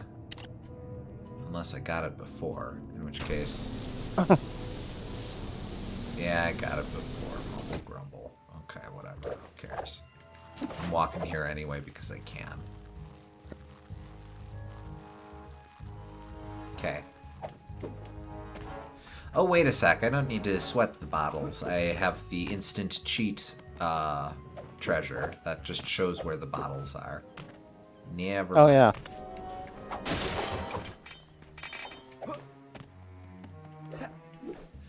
Alright, well, let's meander and maybe look for treasures and masks while we do so. Ah, not quite a platformer hero, buddy.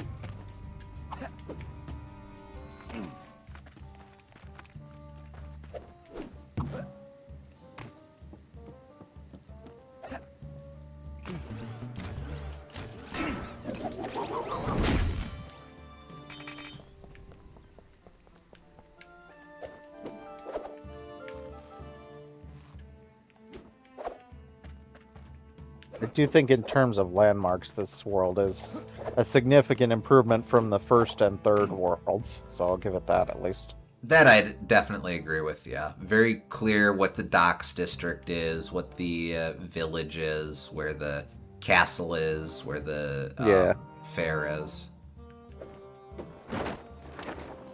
Oh, that's the safe.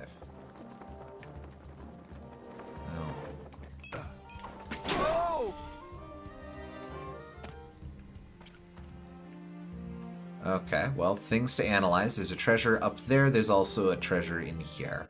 Let's get this one first.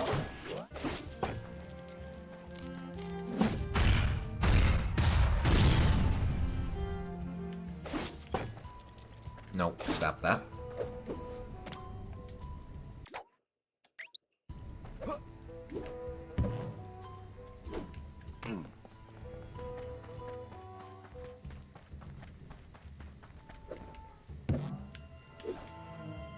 Oh, come on.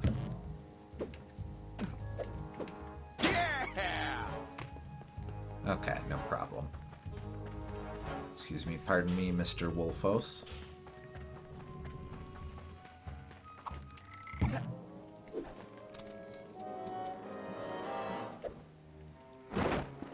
Yeah, they give you plenty of time for that. That's appreciated. Jeweled shoe. Alright, let's work our way back over. Whoa! I have visual.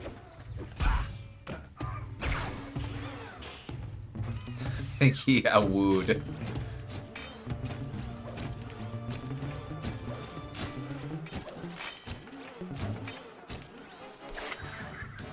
When you're trying to kill a raccoon and he makes you a woo.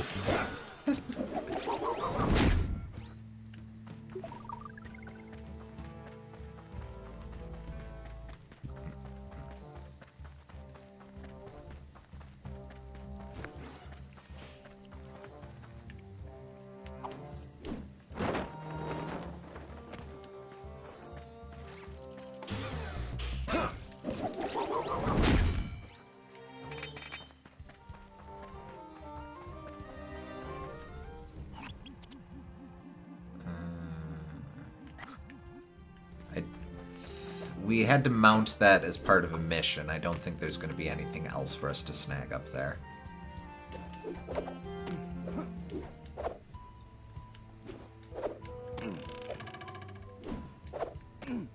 Okay. This will be the same... Actually, well, we'll make this work.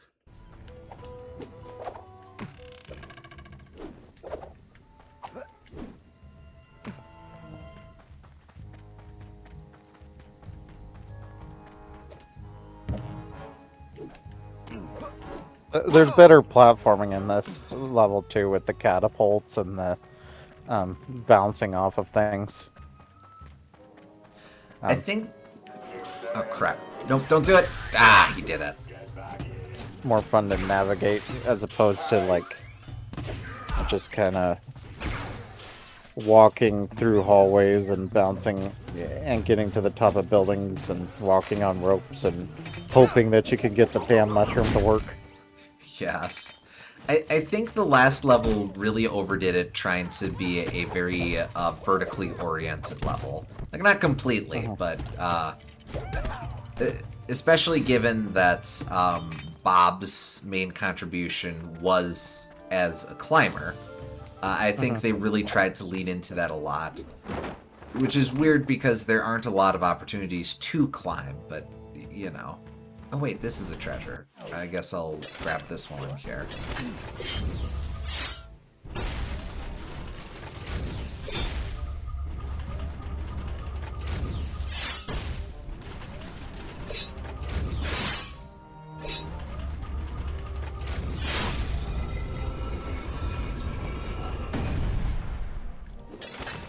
Stop that. I think that's Clank. That is Clank. Oh, that's cute. Oh, okay. I guess that's only fair. There's the Ratchet and Clank reference we were alluding to earlier. Mm-hmm. Yes.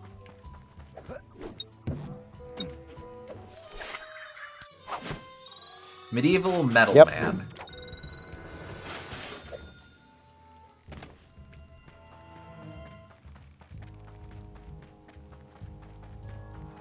Unsurprised after Daxter. Yeah.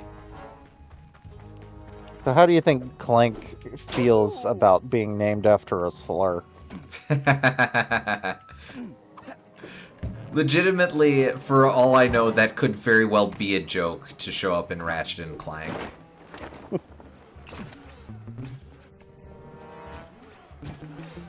Especially given that robots have their own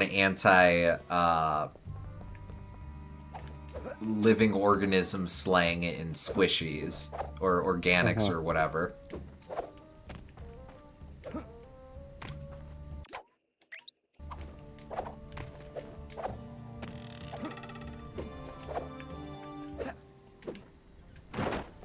Oh wait, no, this way.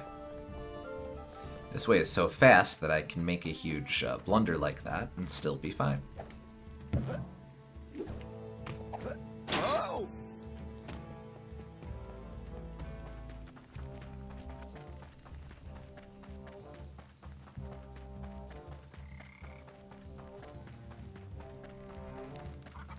It wasn't a blunder, it was just an inaccuracy. True. The bell tower, perhaps.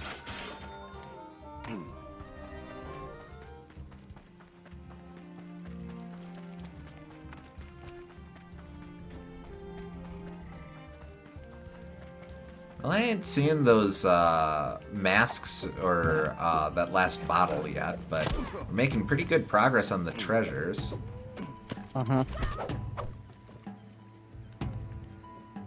Indeed.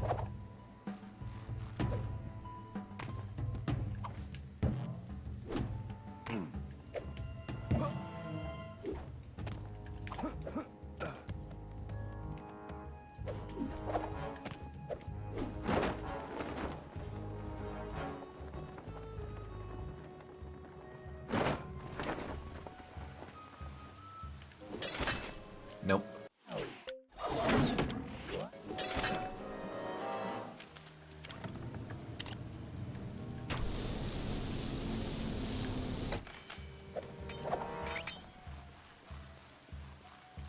I do have to wonder what Sanzaru games think about that decision to have the plot thread, the Penelope plot thread, though, because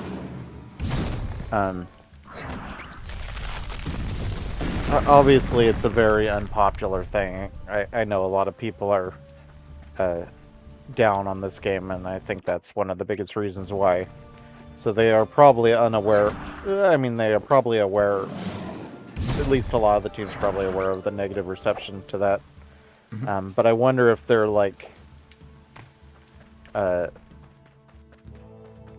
wonder if they regret that decision or if they're just kind of defensive about it. And it's all like, oh, you liked the character, so you don't like to see them be evil, and that's why you're so upset, which is obviously not fair, I think, but I could see them feeling that's why people are reacting to it that way.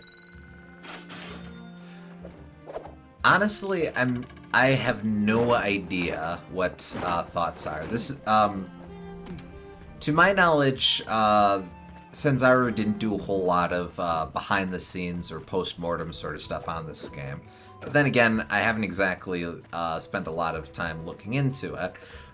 So, I genuinely don't know. It wouldn't surprise me to discover if they've talked about it or explained why they did it. Yeah. They make it sound like they're O.J. Simpson or something. Might be something to look into before you do the inevitable review for this game. Absolutely.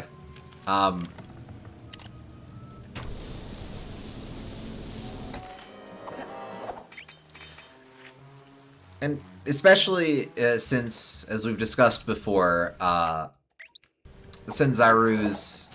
it looks like former Sanzaru devs might be working on a new Sly Cooper. It'll be interesting to see what lessons learned from this game will be applied forward for that, and to what extent they'll continue with that, or if they'll walk anything back. Remind me. Like, they could pull a Apollo Justice and like pretend it didn't happen. Pretend the fourth entry in the series didn't happen.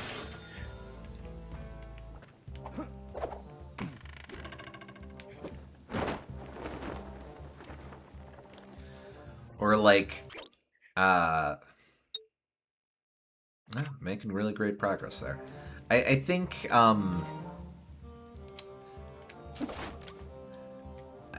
think Devil May Cry, up until 5, took a lot of pains to make sure they didn't have to interface with what they did in Devil May Cry 2.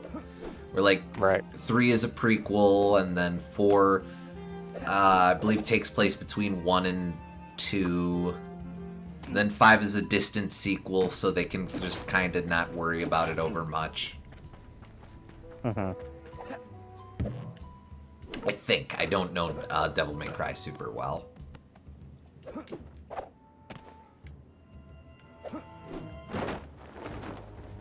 Though I do keep forgetting that I own the original trilogy on PS3, so at some point I'll have to look into that.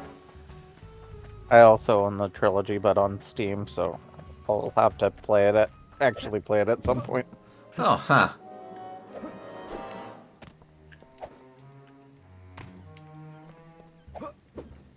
Character action games are one of my most lacking of exposure genres.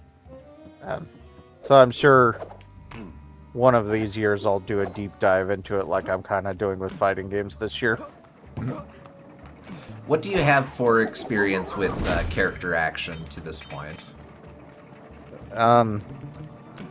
Well, I tried playing a little bit of Mad World and I didn't get far in it.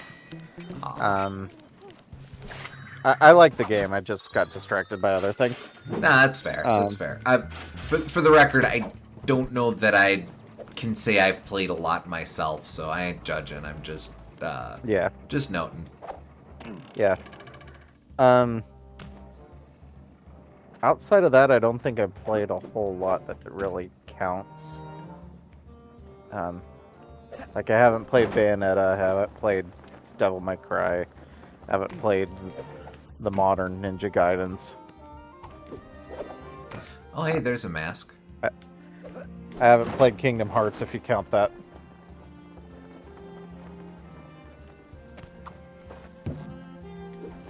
I genuinely have no idea. I kind of feel like you could, but alright, that one I have to collect as Sir Galeth.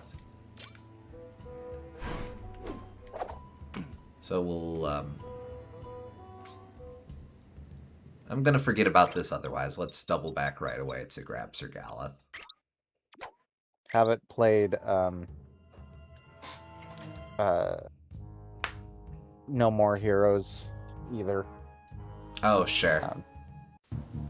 Sometimes people call that a hack and slash versus a character action game, but like, I don't know how pretentious they're being with that. Like, to a certain extent, I feel like character action game is like, it's a hack and slash, but actually good, so we're going to give it a special genre classification. Oh, sure. Okay.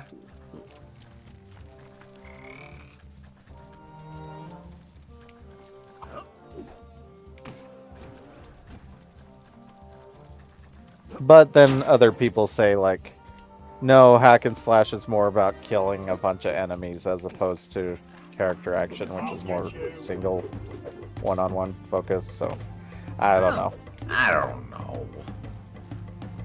And then you have, like, Dynasty Warriors, which, that's its own whole kettle of fish as well. That's kind of unto its own thing. Yeah.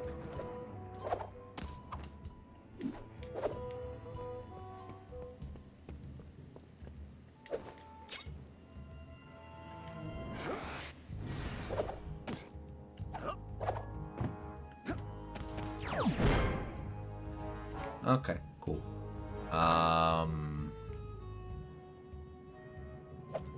Guess I'll go back to being Sly right away.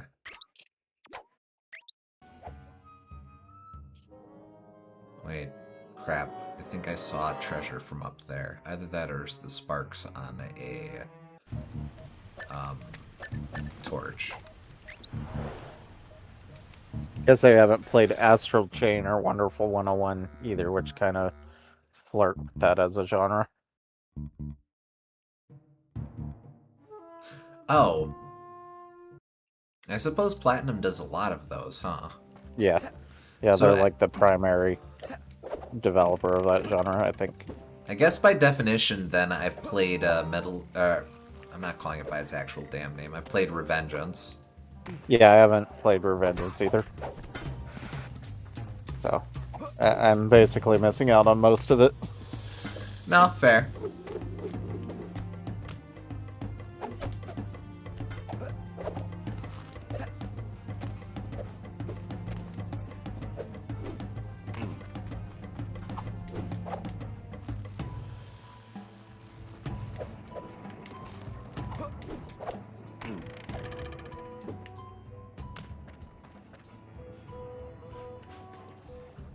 Okay, I was on top of that building when I spotted something sparky.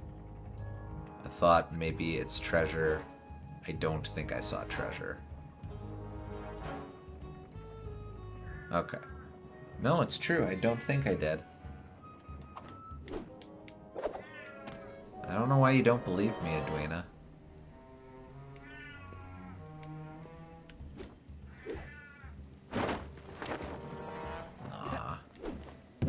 I guess also if you're being like really, really stretching your definitions, you could like count beat 'em ups as character action games in a way. In which case, I have played some of those, but I guess I don't know stretching. how early you'd skew to consider something character action. Yeah. Because, like, is Final Fight character action? I don't think so, but... Yeah. Like you said, the question of, are you just using the genre as an excuse to be pretentious about the things you like? Yeah. Genuinely not me judging, just not me knowing. Right. What would I say that I have played? Revengeance, like I said. I guess the Force Unleashed counts. So I've played both of those.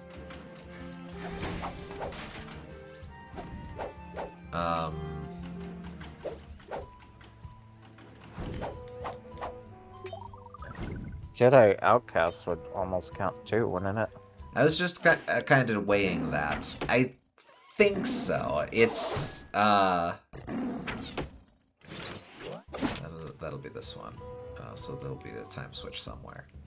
Not the ones in the series that are more FPS focused, but sometimes there's more of a like lightsaber combat focus. Yeah, and I'd argue that, given how much Jedi Outcast has gunplay, but shifts its focus more towards the clean interplay of force powers and hack and slash. Not to say that Jedi Knight didn't have that before, but it's very much, it's especially there in starting with Outcast. Yeah. Oh, that's the time switch.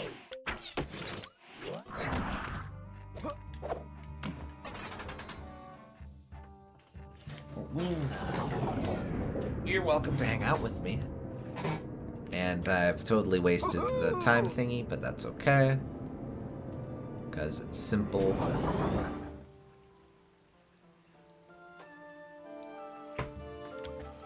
A key. Okay.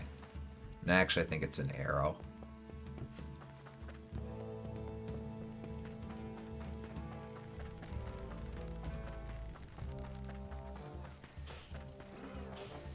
Where am I going? Over here. Well, nope, we can... They're very generous with time, these people. Ah, golden arrow.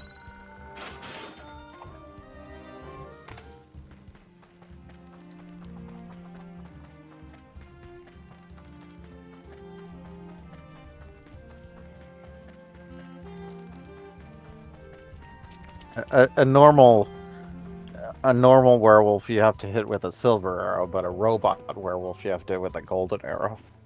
I think you might be onto something there. Alright, so why do you exist? What are you... Oh, probably just if I don't feel like taking the bridge. Edwina, I appreciate your ambition, but I don't think there's much for you over there. Also, please don't knock down the camera. Yep, that's my monitor. I guess you're welcome to rub up against it if you want.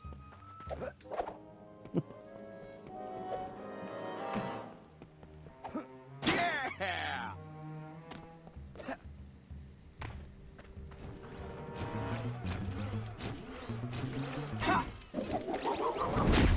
Push, push, push, push, push, push, push.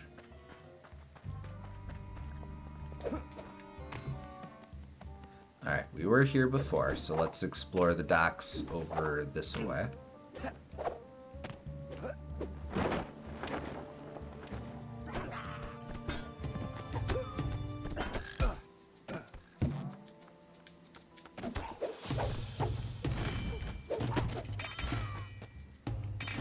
Apparently there's a new indie game coming out that they self-described as...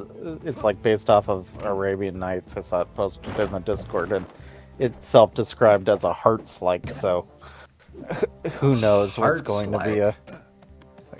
Like Kingdom Hearts. Oh! See, So, I would have thought the card game Hearts. Interesting. No. So maybe that's gonna be a genre. Who knows? I mean, I don't mind things trying to be like Kingdom Hearts. But, yeah, that's one to puzzle out. Okay. I guess I don't know if it's established enough to be a genre. Haven't really thought about games that are similar to Kingdom Hearts very much.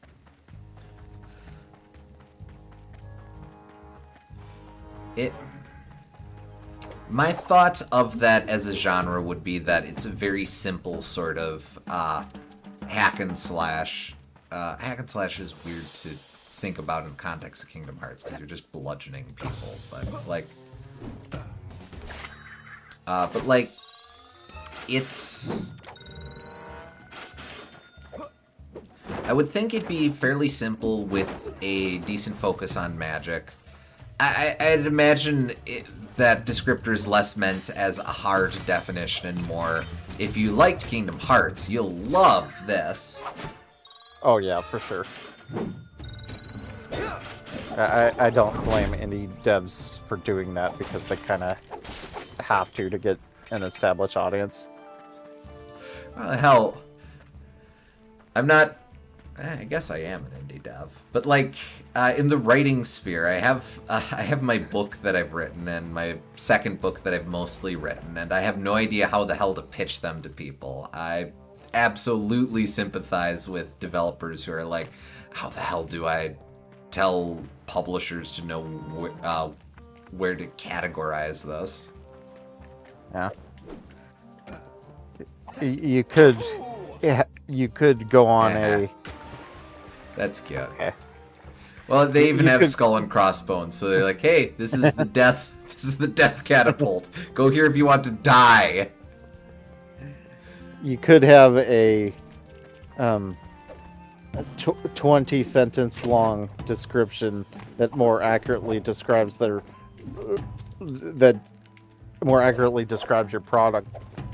project that they're not going to remember, and that they're going to run away from you when you're 3 sentences in and the elevator door opens. Yes. But like or you could just say it's Skyrim with guns and have them get the basic vague gist of it. Yeah.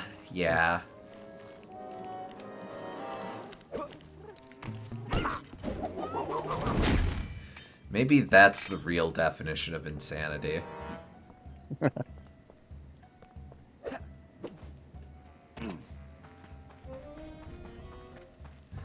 Alright, so I totally am not seeing the last bottle location.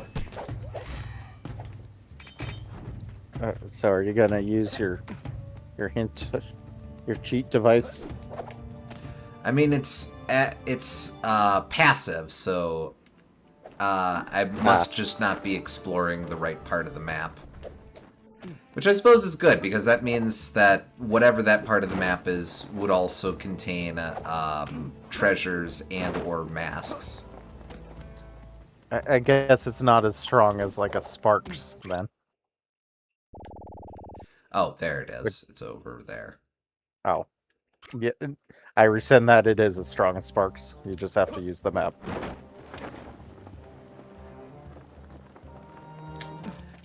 We, SG and us, figured it out at the same time.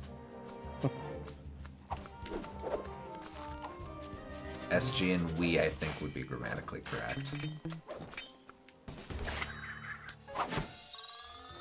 There it is. Out of here. Aw, man, you weren't supposed to live. Are any of us supposed to live? We just kind of have to make the best out of our situation. None of us Yeah. consented to living. No, but God bless us for trying anyway.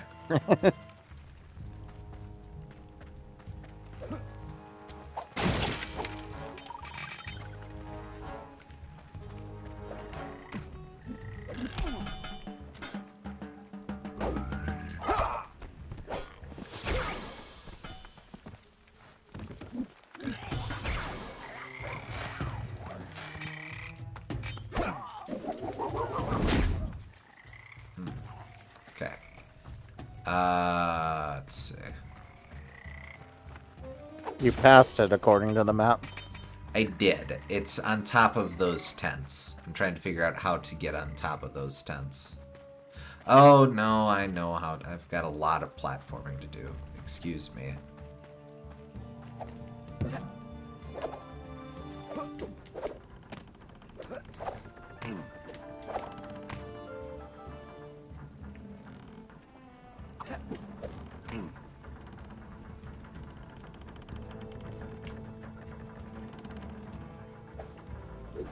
Nope.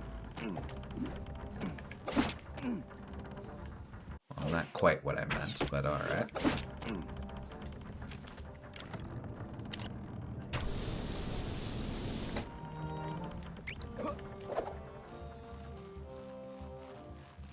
There's a treasure down there. Make a note of that.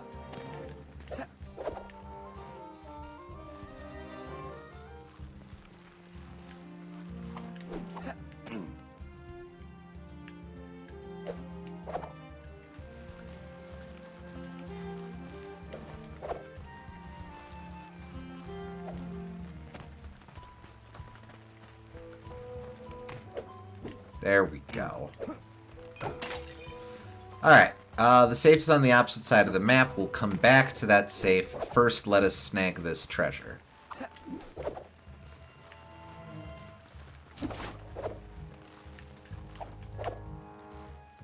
Where is it? There.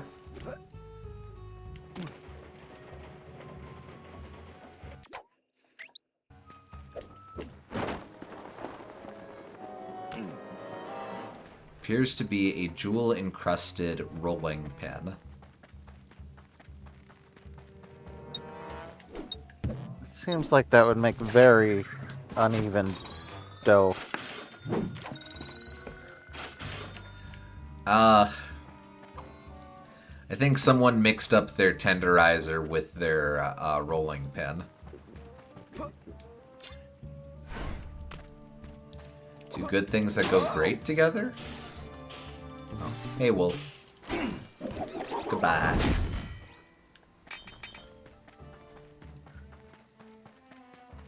Alright. Who knows? Maybe this this thing in the safe is a instantly find treasure innator. Well, maybe it is. I don't know, Weena. Don't look at me like that.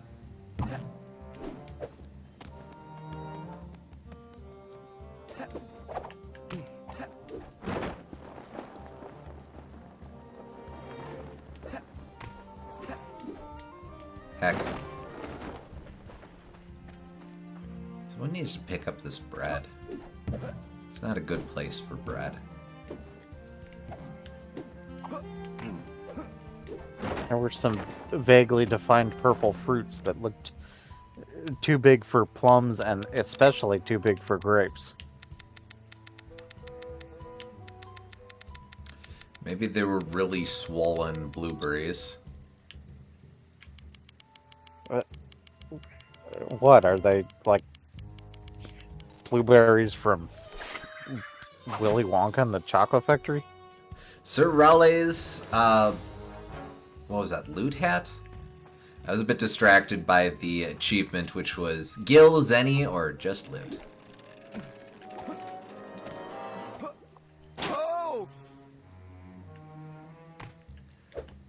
Actually, since this is relevant for exploration, we'll dip back to the hideout to get just that descriptor. Again, we'll check out all the descriptions later. I just want to see what this is. Sir Raleigh's frog hat? Well, this is starting to fill out quite nicely. Alright, here we go. After Sly took down Sir Raleigh's storm machine and Carmelita took the pesky frog to jail, all that was left of his criminal activity was his distinctive hat, floating adrift in the ocean. Raleigh's hat prevents the player from taking damage when falling in water. Okay. Okay. Kinda uneventful, but sure. It's not nothing. Little funny to get that. When the last full world is a desert oasis town. But, you know. Yeah, that's a bit strange. Also wasn't expecting a Raleigh shout-out. That's neat. Yeah, that I'll grant. Now that I'm mostly off camera, we need 4 more masks and 2 treasures. Pretty good. I'll focus on finding those treasures now. We'll see if any other masks turn up.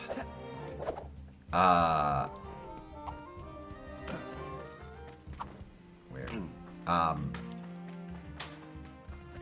After the treasures we'll go ahead and just cheat with on finding the masks.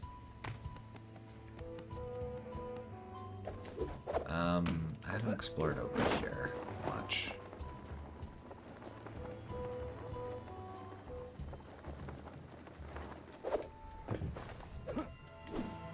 Nope, that's not going to do me any favors.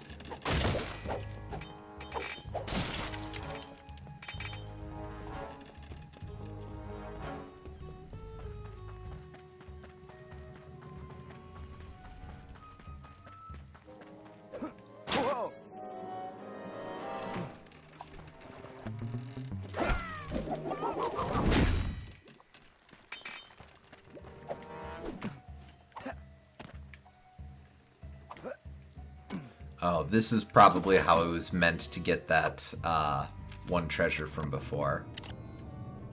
Yeah. Oh well.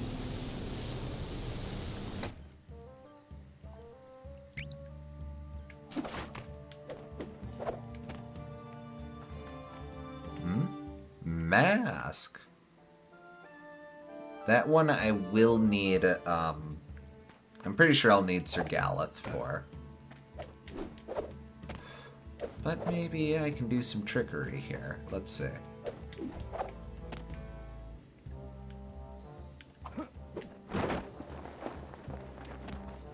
Indeed. Okay. Before I grab that. I don't see any treasure up there, and I can't imagine hiding two masks in the same area, so I'll take that. Okay. Cool. What'll that be?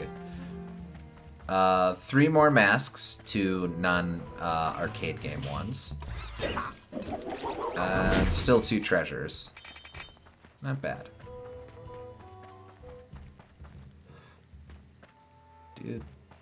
Dudes need to stop leaving their carrots and pears and oranges.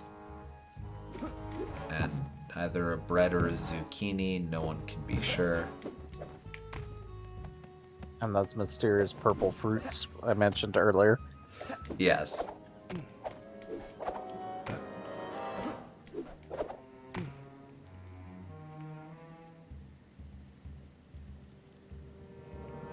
Dude's got a lower frame rate.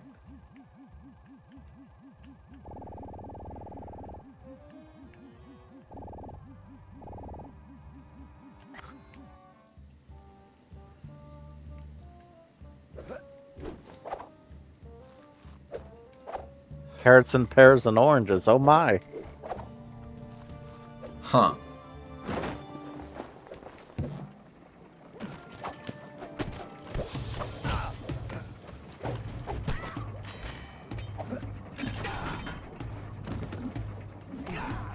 Surprisingly agile for a hedgehog. The world's most famous hedgehog is literally known for his agility. Yes, I know. I would say that's his most defining feature.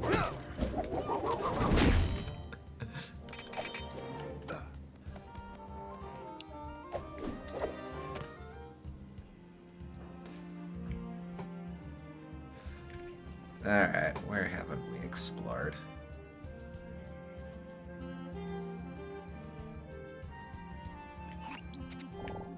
You, I had to go up for a mission. Yeah, you don't appear to have anything else there.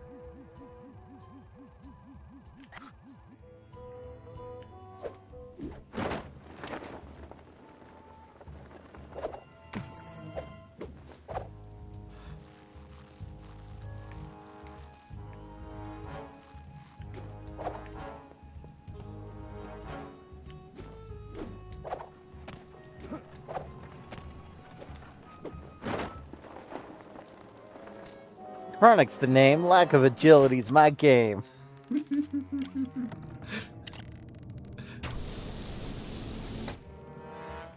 I would think Chronic the Hedgehog would just need to get something looked at. Like, I don't know what, but odds are they've got something for that these days.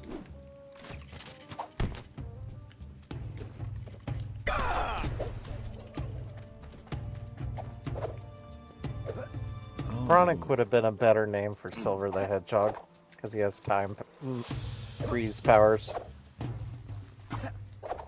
Oh, and being a time traveler and everything. Yeah. His name was originally going to be Venice. How does that weigh into your estimation of things? So he's gonna be Italian? Well, Soliana is kind of Italian. I guess. Soliana.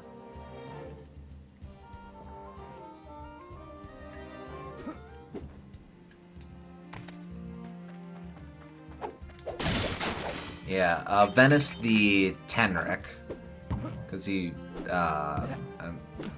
unless I'm mixing him up with Shadow, I don't think he was supposed to be an actual hedgehog. They just kind of were like, it's a hedgehog.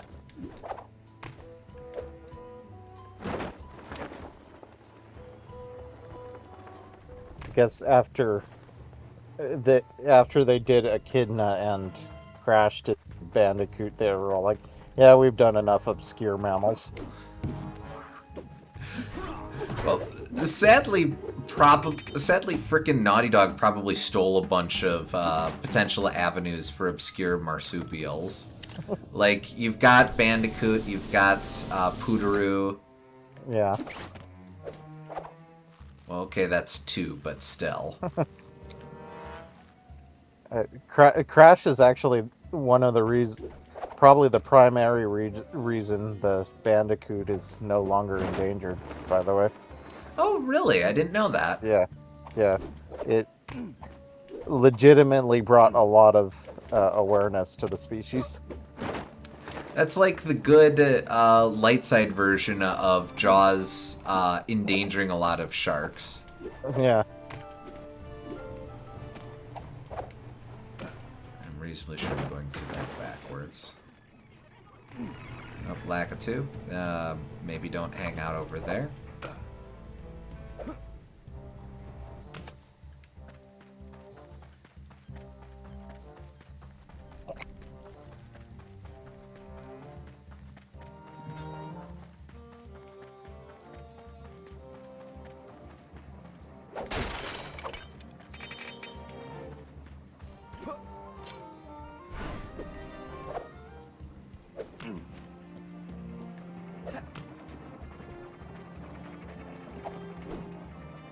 Hell with that. Alright. Let's poke through our list of treasures first. Okay. Let me just bring it up here. I guess since I looked at the Daxter one early, I'll look at The Clank one. yes. Medieval Metal Man, a curious figure of untold origin. Its armor is quite unlike anything from the medieval time period. Okay. A little light, but that is sort of how Clank talks, so maybe that's just him describing himself. Alright, so do you have the bell tower? Yes. Do you have the rolling pin? Yes. Do you have the silver mug? I don't think so. No, I don't. Wait, actually, let me just... It might be up here. No, I do not. How many are you missing, by the way? Just 2. Okay. Do you have the coin purse? Yes. Do you have the magic potion? Yes. Do you have the brass spyglass? Yes. That's way over Okay. here. Yes. Do you have right. the golden anvil? Yes. Do you have the jeweled shoe? Yes. You have the medieval metal man, yes. Yes. Do you have the stained glass compass? No. So that'll be the other one. And you have the golden arrow. So. Yeah. Archer's Handbook. We'll read that later. Alright, so what are the two we need? The silver mug and the... well, I'll just read silver mug too. Yeah, okay. From the computer console at the southwest corner of the bakery, head west towards the catapult and enter the tunnel ahead. Okay. Bakery, I know where that's at. Give me a minute. It's going to take me a bit to get to that corner of the map.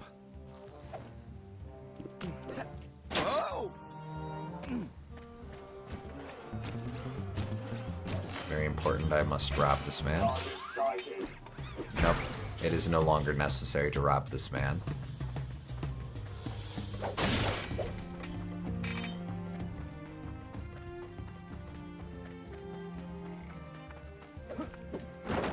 Alright, bakery over here. Alright, bakery. Turn, catapult, tunnel. There.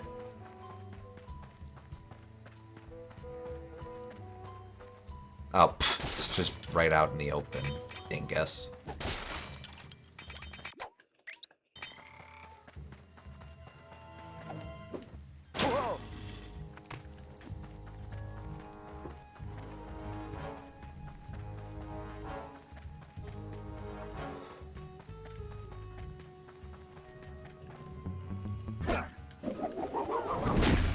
Time enough to rob this man. Chicken. Alright, not so bad. Then the... what? The stained compass? Yeah, the stained glass compass. Alright. On top of the tower north of the bakery. Only Sir Gallic can reach this treasure. Ow. Well, okay.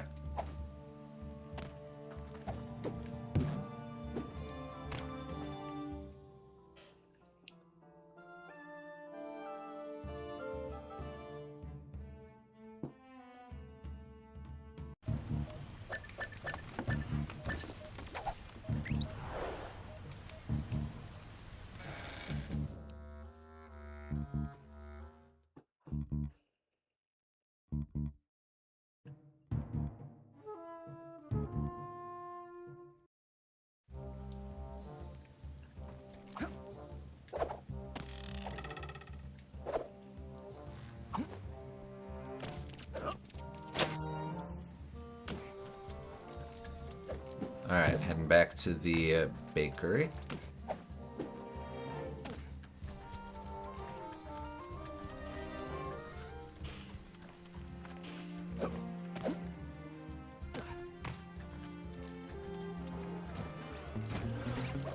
Rob this guy.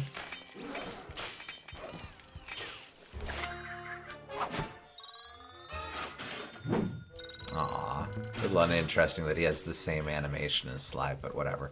Alright, this will be the tower north of the bakery. Only we did... yeah, we did check that out. I guess I should have checked it out better.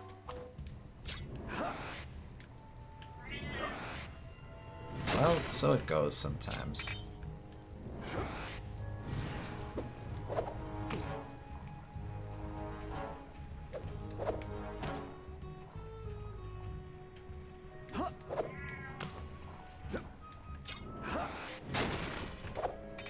Don't.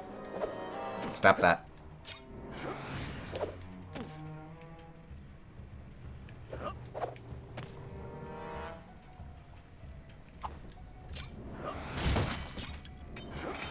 Oh, I see it now. Okay. Darn, I was almost here before.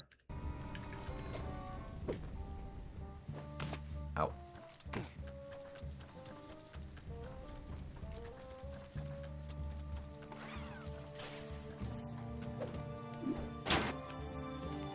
Alright, so... as soon as I... ah, bother. Don't do it, don't do it, don't do it! Oh. Thankfully, because Penelope sucks so bad. she equips her robot werewolves with slow missiles. Yeah. Women, am I right? Okay.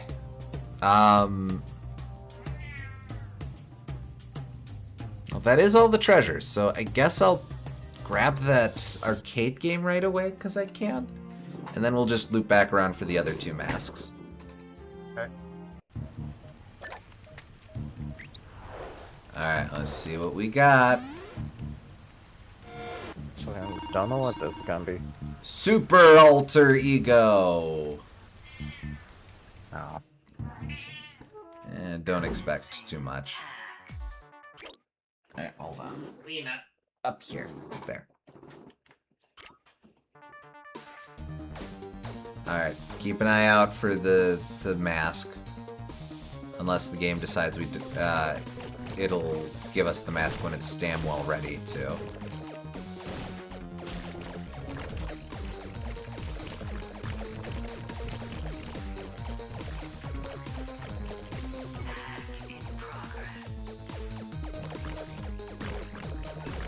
I wasn't expecting anything more, to be honest, but it is what it is. Yeah.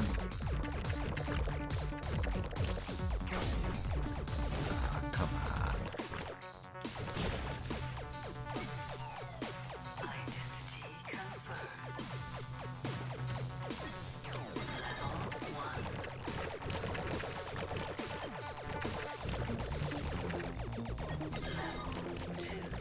All right, I been acquired.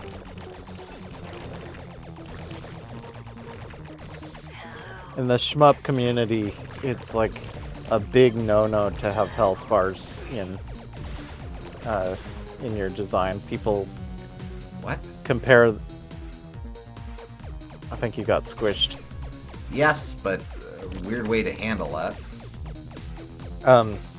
It's a big no-no to have health bars, and people compare them to what they call Euro shmups, PC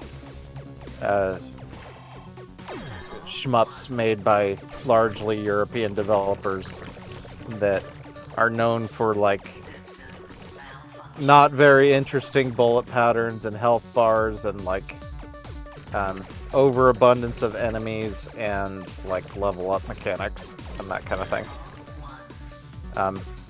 Which always makes me curious, like what is the best quote-unquote Euro shmup, and I plan to do a deep dive on that as well at some point. Oh, that'd be fun. But the reason why they're so controversial is because when you have a health bar, the thought goes that it encourages the developers to be a lot more sloppy with their enemy design. Because since you can just tank and damage boost your way through enemy patterns, there's no incentive for the developer to make every encounter dodgeable in the same way. Oh. So this game is so easy. This minigame is easy enough that I don't think that that's really a concern, but it is an interesting thing to think about.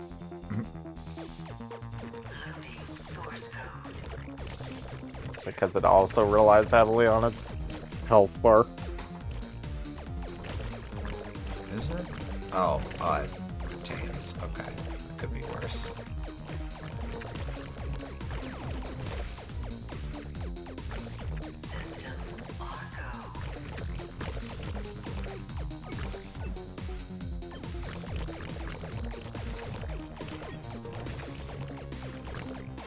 Nope. Well, I'm gonna die.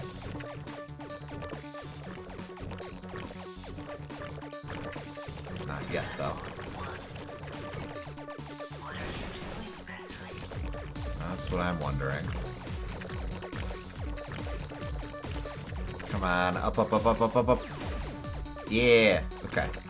Well, didn't matter, but that's okay.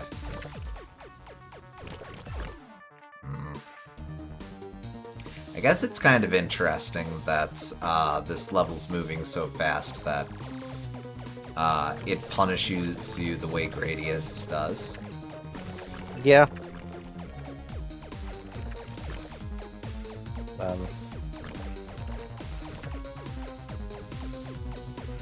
Can't remember which stage that was in Gradius 3. I think it was stage 6, maybe stage 7, or stage 5. But yeah, in Gradius 3 you had to go through these tunnels and like make split-second decisions of which tunnel you're going to take the path on. Otherwise you die by crashing into a wall. So it's kind of like that.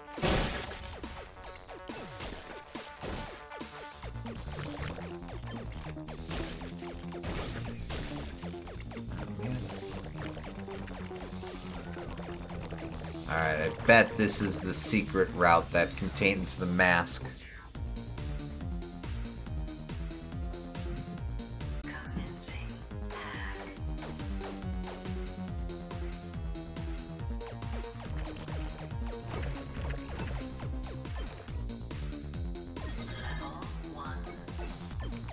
Yep.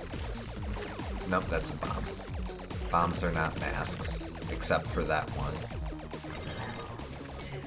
Yeah. I can understand the confusion. There it is.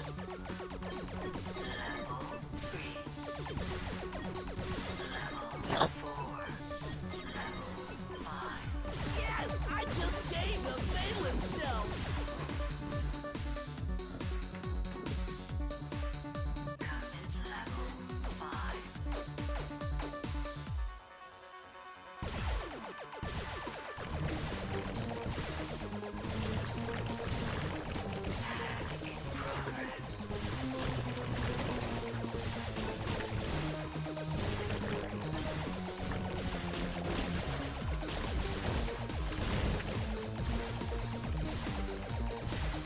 Wait, no, not again.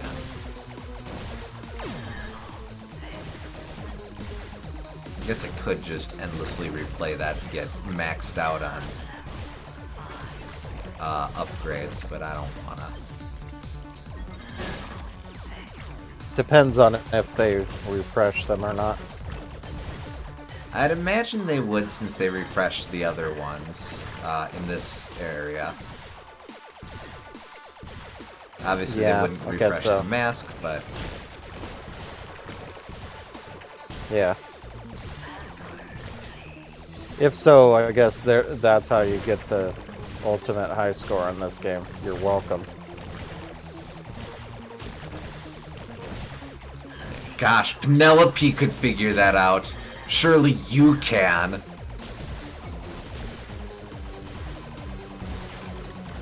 Okay, you can't get mad over. You can't get mad at her based off of your headcanon of her. Yeah, that's fair. There's a lot of things to criticize about her in this game. I don't think that one's fair. I'm always just trying to be cautious, making sure I'm not going from being jokingly antagonistic to being actually antagonistic to the female character. Yeah.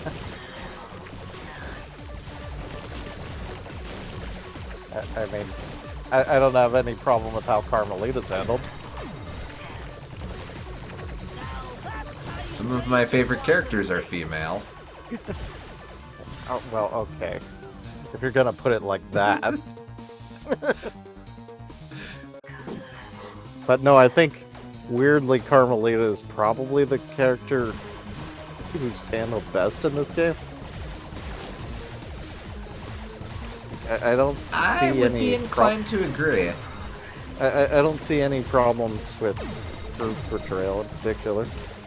Like, Sly's okay. There's little things, but by and large, Sly is fine. But we talked about everyone else. But with Carmelita, I think she had of the core quartet, she probably had the most room for development or improvement. And yeah, she's fine here. I think they give a genuine. They make they pose a genuinely interesting question with her. They acknowledge some difficult truths with her. I don't know. She's fine. Yeah.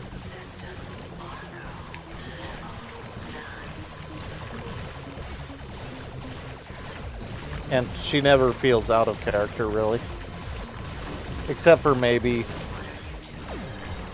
she flirts a little bit too much with his ancestors, but eh.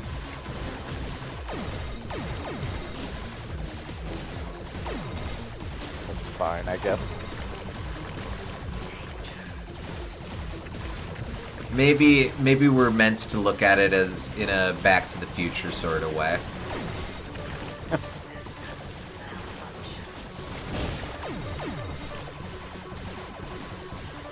Am I only able to hold one bomb at a time?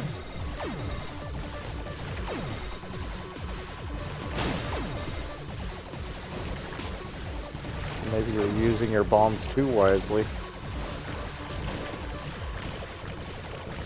Perish the thought. Use bombs stupidly. You're gonna waste them otherwise.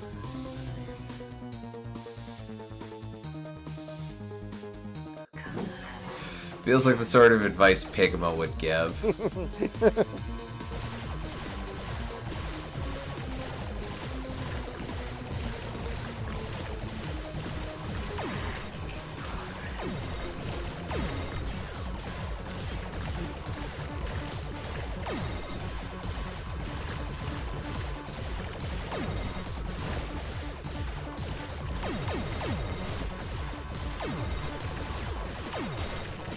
I think we're coming up on the boss, maybe?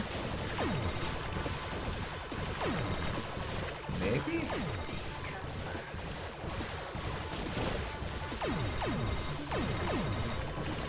Her new outfit in this game feels a little over the top to me, but yeah, characterization-wise, I don't have any particular problems with her. That I'll agree with. Carmelita's always been a bit sexy, but feels a little more so this time around. But like, she's fine.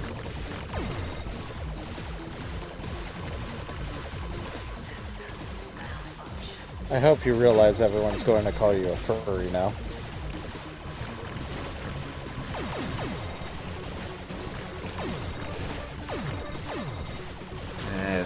Sometimes you just can't win.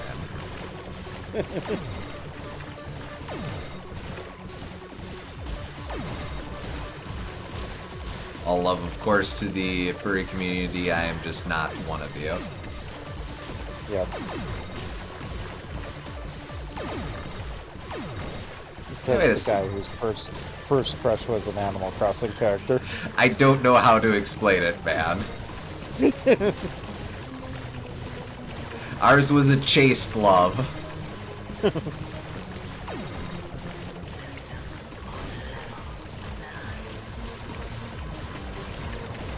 Okay, no, I can collect multiple bombs. I was just using a bunch of them.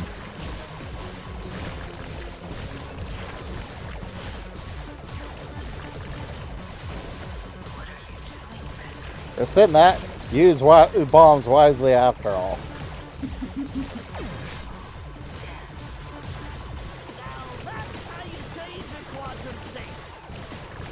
I didn't know this. Yeah, the Sydney, Sydney, yes. Yeah.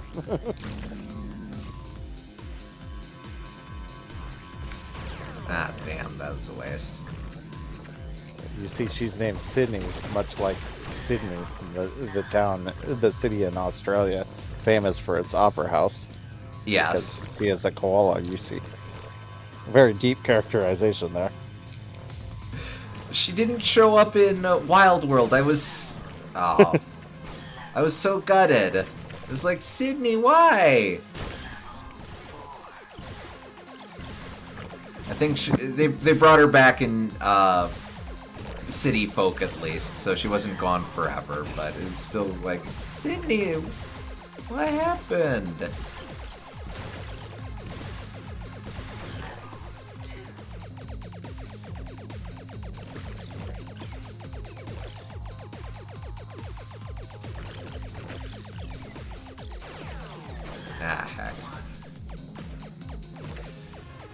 Okay, well, this is my life now.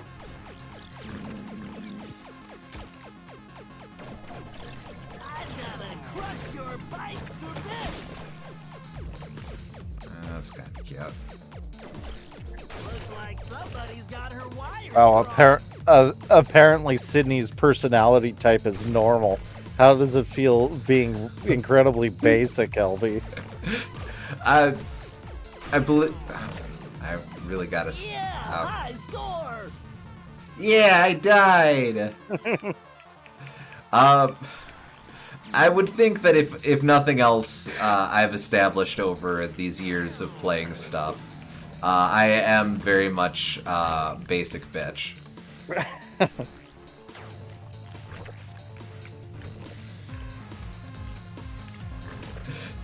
I believe when you played Dragon Quest V and you saw how much they were trying to prime the player up for Bianca in the first place, you were like, "Oh, this is definitely who LB is going to romance." And you were right. To be fair, she is also who I romanced. Well, okay then. I just don't think Nara had as much character development. I.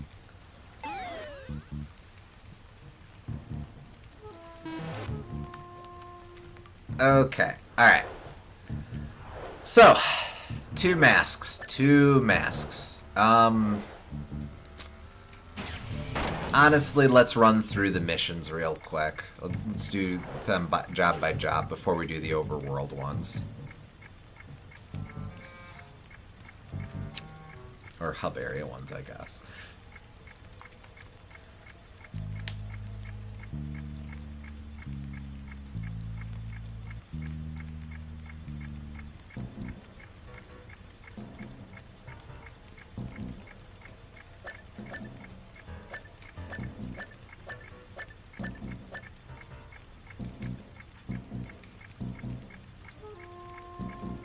Now, what would be really nifty would be if,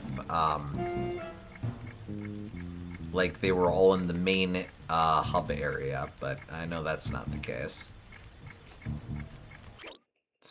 And, oh yeah, I forgot that. I keep forgetting that they do have, that they do actually represent a mini-map for the hideout, complete with arrows designating where each of the characters is. That's a really fun detail. The Major Oak even has a name. I guess I'll tell you the ones that are not in a mission. So there's two in the Amazing Cooperoni.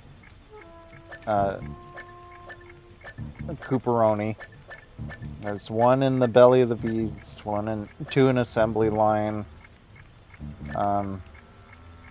Okay, and then there's 1, 2, 3, 4, 5 in the open area.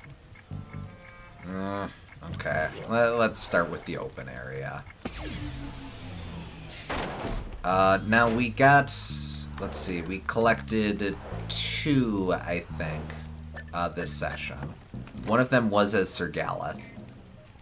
I guess that's an angle to take. How many as Sir Galeth in the open area?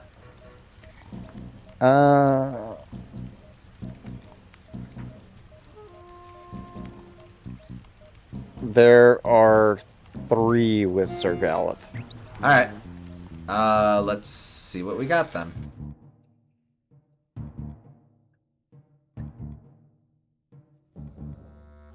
Oh. Oh. I'm guessing these are all going to be tied to the different, Was that? No. No, there were 2 that we collected as Sir Galeth. So... Okay, alright. Let's run through them then. In the open area near the top of the tower at the docks in the southwest corner of the castle town. Pretty sure we grabbed that one, but I will go back just to check.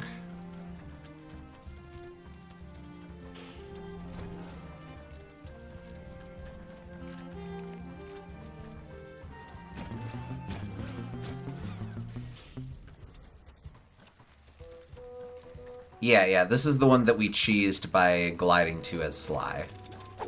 Okay. In the open area on top of the tower with the spinning platform south of the Shoemaker building. South of the Shoemaker building. That's going to be back closer to home.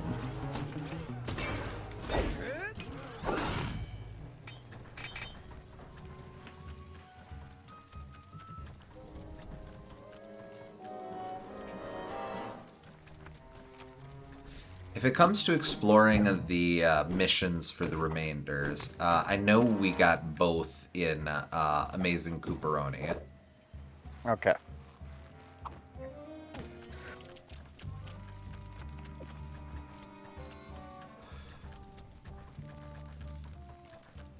That's not shoes, that's booze. Where is the Shoemaker? Where is old Schumacher?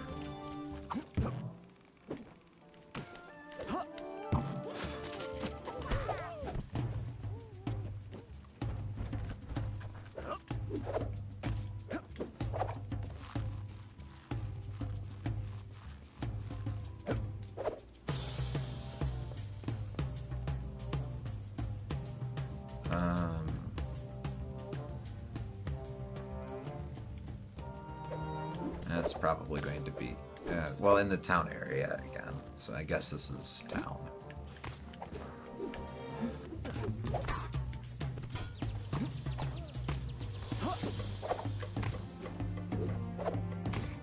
That's an anvil, so this is going to be the smith.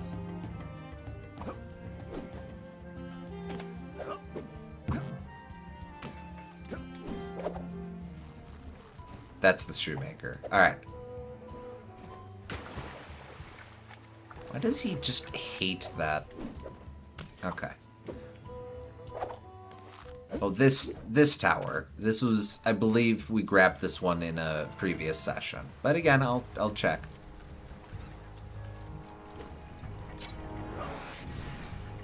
Oh yeah, this one.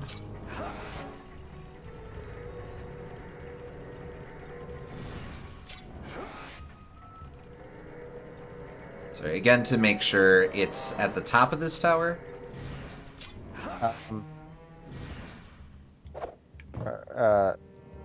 It's inside crates at the top. Oh.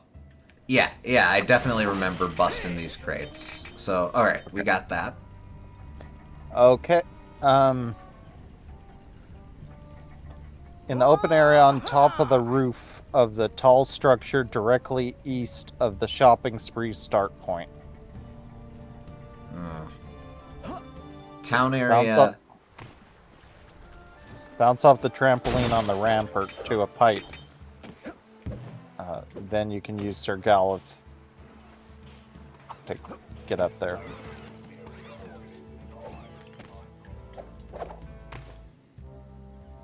Okay, walk me through that again. I don't remember where shopping spree starts, but...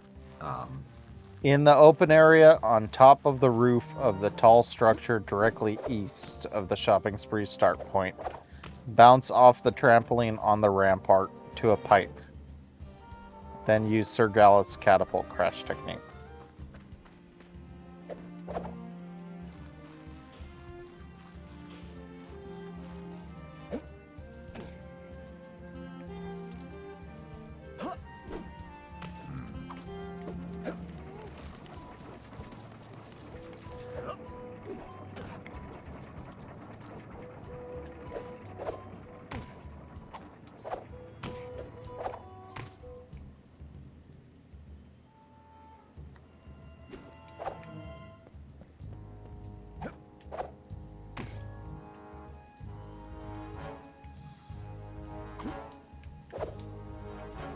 What? Okay, well luckily we didn't take any damage because we're cool guys.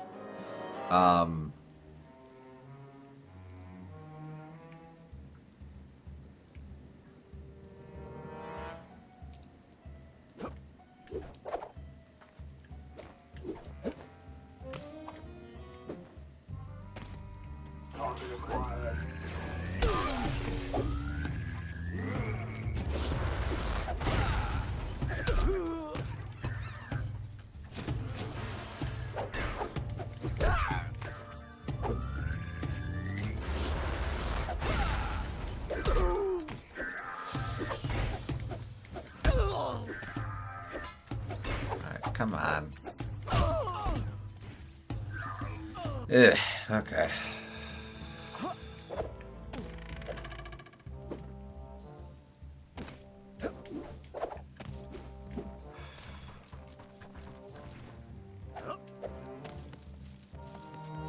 Maybe a shopping spree was in this part of the village?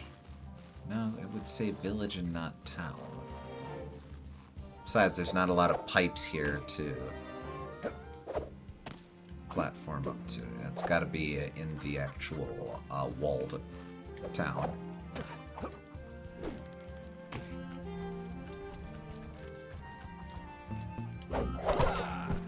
There is also a rampart to bounce off of.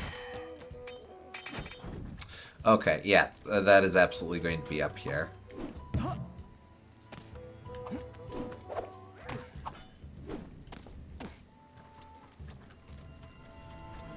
A trampoline on the rampart. Rather. Alright. I guess I will explore the ramparts for a little bit. Is this the one? That is a trampoline on the rampart. It is, but it's not tied to a specific, yeah.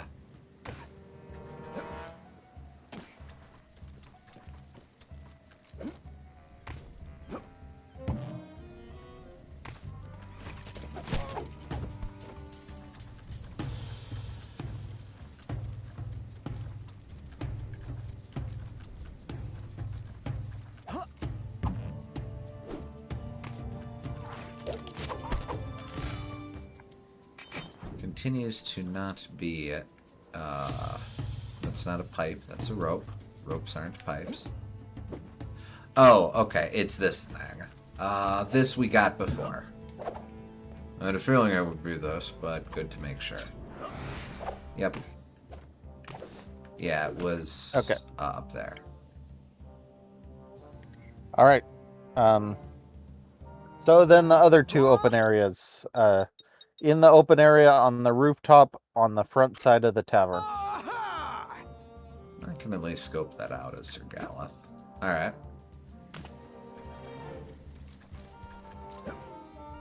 Rooftop, we need a front side. Oh, that one we got before. We were wandering over here as Sly, and I incidentally picked that up. It would have been right around here. In the open area on a platform on the tower near the entrance to the circus. That one we got in a previous session, but I'm going to double check just to be absolutely sure of that.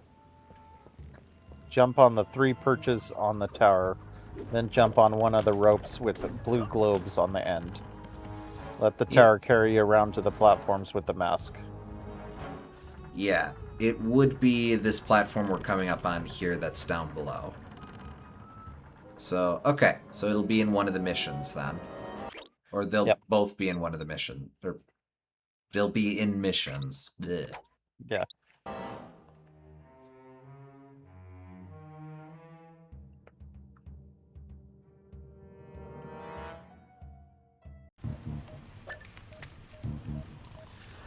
Okay, and we did the amazing Cooperonis. So there is 2 in assembly line, so let's go there first. The blacksmith shop. Now, annoyingly, they don't actually give those names here, but Juggling Act is Amazing Cooperoni. Assembly line... It's in the blacksmith shop, whichever one that is. I think that's...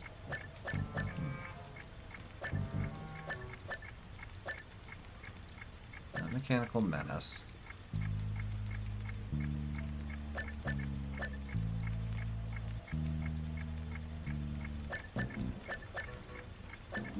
We might be able to do it under either Cane Swipe or a Short Supply. I'll do Cane Swipe since I'm just Sly for that one.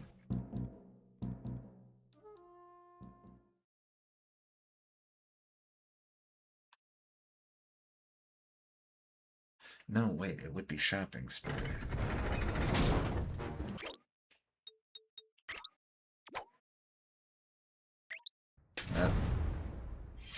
No, I said skip cinematic. Okay, I just needed to rub it in, I guess. Hell. Okay.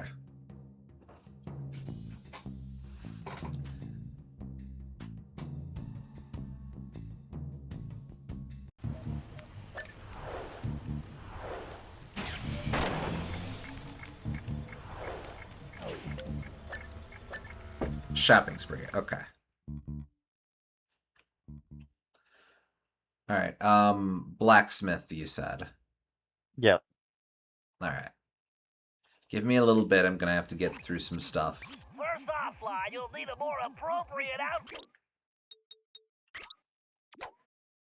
to infiltrate the circle.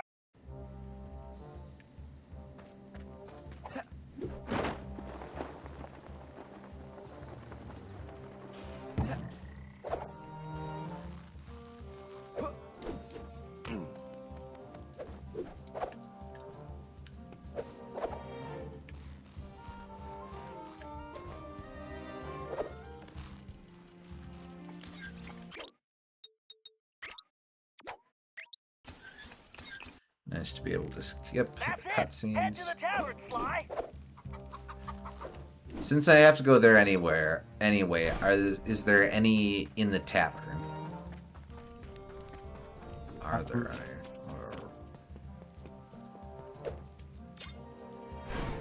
any? No. Okay. There's 2 in the blacksmith shop and 1 in the cave.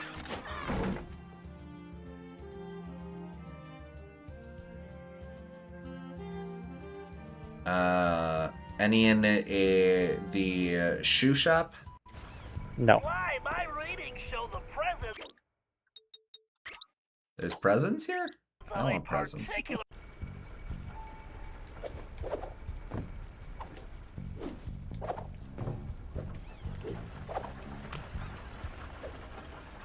Fuel and fire in the same room. That's Are any said to be in stirring up trouble? Since that appears to be an alternate name for this mission. Well, it says the assembly line. Oh, okay. I don't know if that's the name of the mission, but it's capitalized, so. Where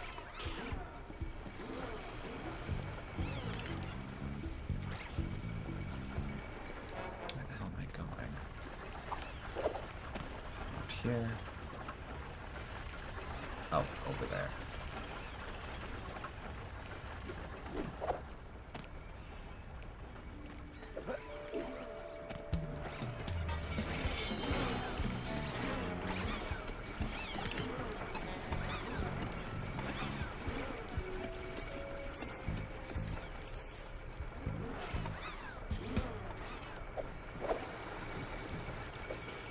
too bad they don't serve root beer.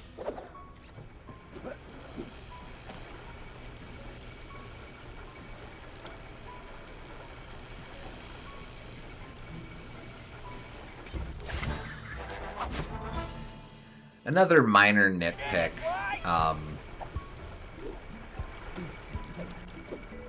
This game really leans into root beer as alcohol, which is cute, and I don't mind that. Lord knows I pretend I'm drinking alcohol whenever I have a fancy root beer. But I mean, the last game had the frickin' lemonade drinking contest in the Outback. You can't beat that. Yeah.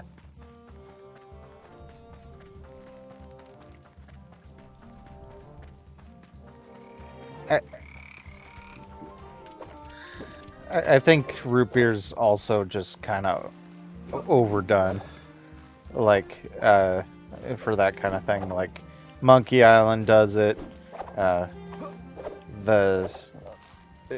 annoyingly the Pinocchio remake also does it, which ruins a lot of the intent of the original. But Oh yeah. Great, Sly. Head to the bakery and grab some wood. because they don't, they can't have kids become jackasses when they drink alcohol. You see, that would make too much sense. They have to become jackasses when they drink root beer instead because alcohol is bad. Yes, well, thank God we prevented the epidemic of kids drinking root beer. Okay, Sly, I mean beer. Yeah.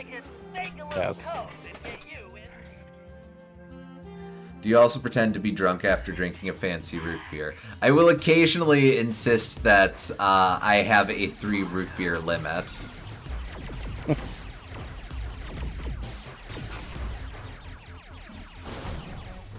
You're like Dusty Hog and you water down your root beer. Yes. Wait, actually, I don't think we... Wait, no, the blacksmith is the one where we find out it's Penelope. That's what I would have Oh, figured. Yeah, I'm wasting my time here because this would be tavern, then bakery, then shoe shop.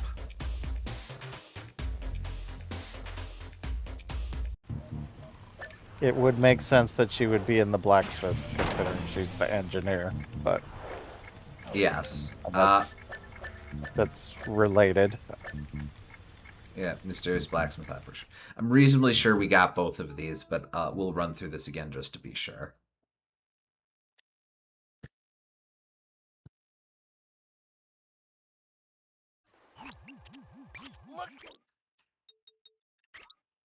My real favorite, though, is getting big ol' huge pretzel sticks and pretending they're Cuban cigars. It looks like the production facilities in town are down. We'll have to look into that. I have a feeling Cooper has something to do with this.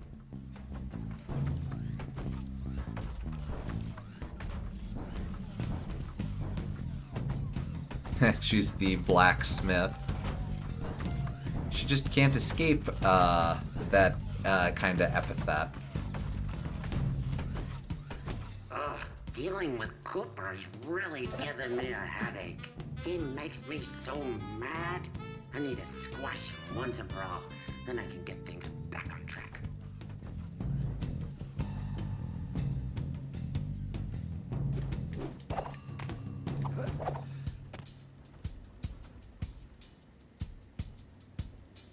I'm not gonna harp on this twist even more, but I will take the time to note that it's cute that you can at least recognize that it's Penelope by how she says Maybe even things. shrink that van of theirs down and turn it into a clown car. How fun. Specifically Cooper. And oh, he makes me so mad. Huh, my balloon surveillance Yeah. system is malfunctioning. It's I mean, probably those darn birds I would credit that to her voice actress, who's still doing a fine job with the material she's been given. Agreed.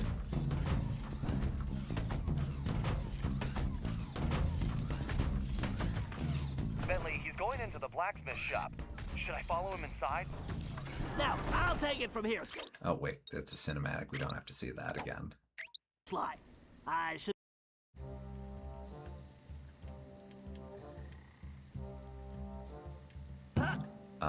Bentley's invested in the Whisper Quiet jetpack upgrade.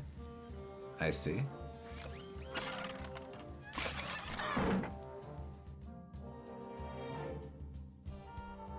Forgot that he had a Judge Dredd outfit.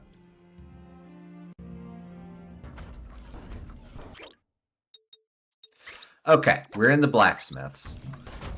What are we Okay. looking for? I better stay up here. On the rafters in the Here first are area, rafters. I can't risk being seen.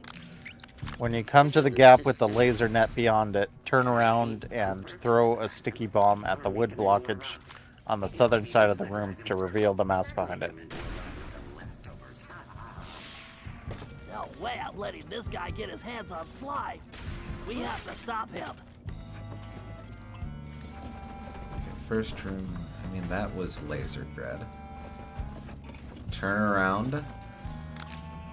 I really should add a refrigerator to this armor, or at least some kind of cooler for drinks. I get so thirsty. Such an amateur. Bombs are loud. Better stay up here risk being seen. Dead.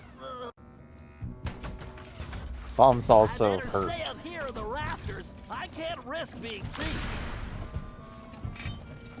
Okay, so sticky bomb. It's gonna be in this room.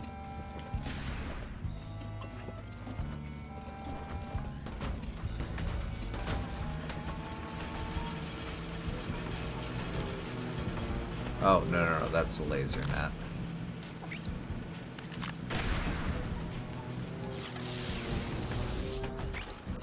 Okay, but I turn around. That's a wooden barrier, and that's a mask that I definitely missed the first time. Okay, so there you go. You said there are 2 masks here. I'm pretty sure I got the second one, but for the sake of things, let's see it through to that point. Okay. In the tunnel after the second Plastic computer Cooper console. Alright, I well need to take here's this code tunnel down 1. fast.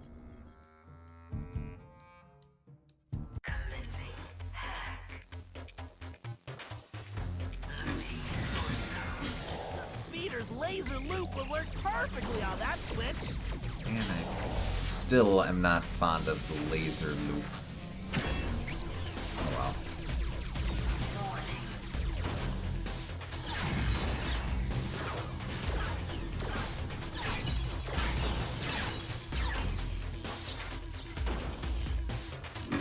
I bet a laser loop around multiple switches would do the trick.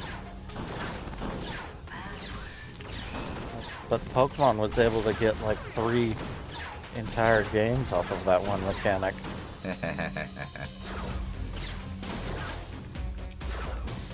I did enjoy my time with the second Rangers game in particular. Hey, buddy. Never played any. I was I always admit- kind of curious what they could do that's interesting. I admittedly only played Rangers 2 because it temporarily had a mission where you could get a Darkrai. Ah. But I did enjoy the game itself. It was lots of environmental puzzles. Weirdly,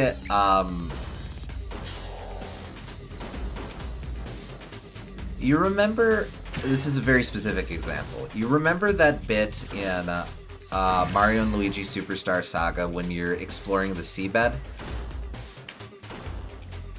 Yes, that's probably one of my least favorite parts of the game, so this isn't boding well, but yes. Oh, okay. For whatever reason,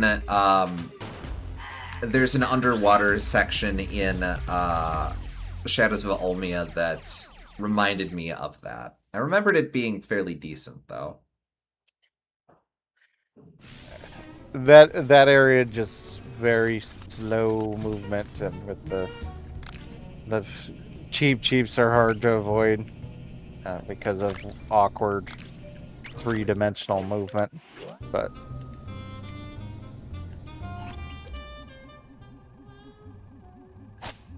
yeah, I think Goom Diver is a fun enemy. I'll give it That I'll that. give you. So temperamental. Maybe I should invent a remote-controlled guard. Probably too much trouble. I definitely wouldn't want this guy for a boss, even if I was a robot. I need to upgrade the design. Those. And where is that? Alright, so here's the second Thinking terminal. the pit- Time for a I would- binary beatdown. I would absolutely need to revisit it, but I think it's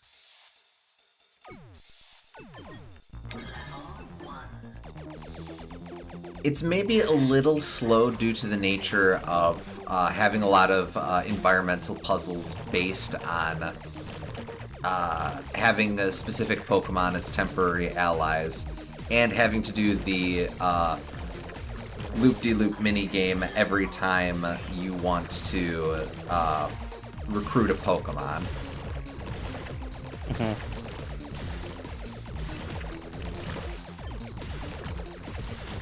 That being said, I remember having fun with it. I don't know if this says more about the game itself or about me, but the most memorable character to me was this lady who... she ran like a milk bar or something. And it was like...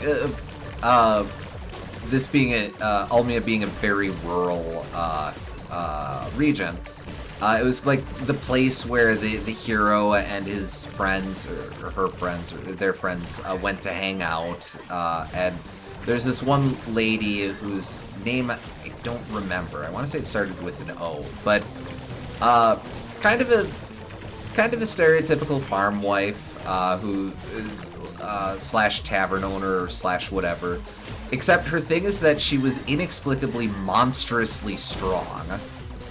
So like definitely rocking them farm muscles. Where like there's a whole thing where the bad guys are using computer terminals to like give the wild Pokemon headaches and thus drive them bonkers or something. And you're going around destroying them or something. And for whatever reason, you've got a bunch of old wrecks that you that the good guy team is hauling around, and I think most people, or most there's like 4 of them, and 3 of them, 2 people each are carrying them, and then the last one is just the lady is carrying with a single hand or something ridiculous like that. And it's like, oh, okay, damn. You're good, lady. You got this. I don't remember the game ever really calling attention to it outside of animations, or maybe like something of her kind of intimidating the one of the bad guys. Maybe if it's anything, it's just kind of a throwaway detail. But I remember really getting a kick out of that.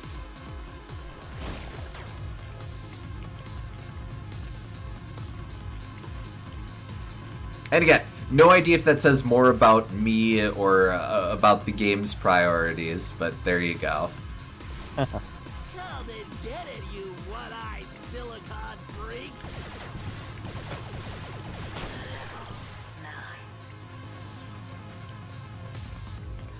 I see Bentley found a way to doodle over Penelope's photo retroactively. Yeah, I guess the flag in the game's memory for Penelope is purely based on if you've seen that specific plot beat, and not if it violates causality. Penelope. Yeah, that's the one, Penelope.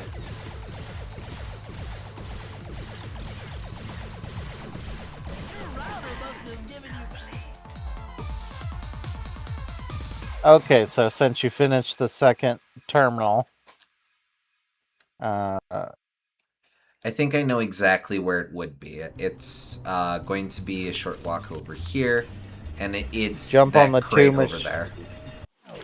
Jump on the 2 machines to the south, then throw a sticky bomb at the crate on top of the duck to destroy it and reveal the mask.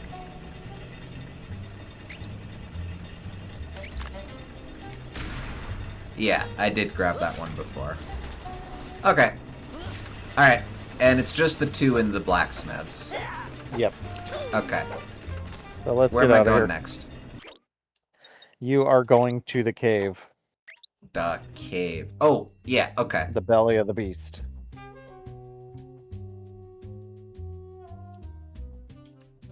Bear with me for a little bit.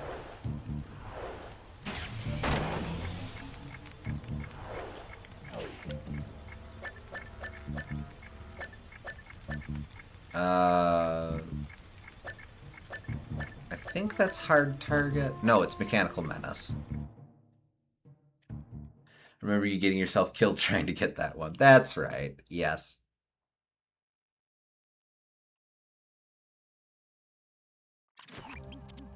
As I told you, Bentley.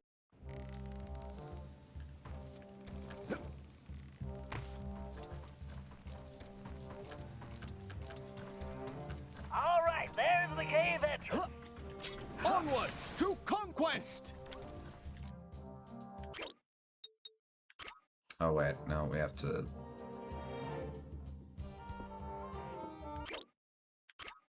Carmelita, what are you doing? Relax, Ringtail. Just keeping tabs on the Dragon Slayer. I don't recall you watching my back on any jobs. Only when I'm trying to catch you. But I find Galad charming. He has a good heart. Even I guess this is not legally Then you considered a better get going cutscene. before Sir Goof gets himself captured again. Pshaw. Yeah. I bet that mask that we need is in here, because I seem to remember feeling like we weren't getting... the villain's presence. I definitely remember thinking, shouldn't we have run into something by now? At the base of the large mechanical tower. That's this guy. This is a cutscene, in case you were wondering. That, previously, not a cutscene. This, hell yeah, cutscene. Eight blows can be tricky, Gallop. Be careful.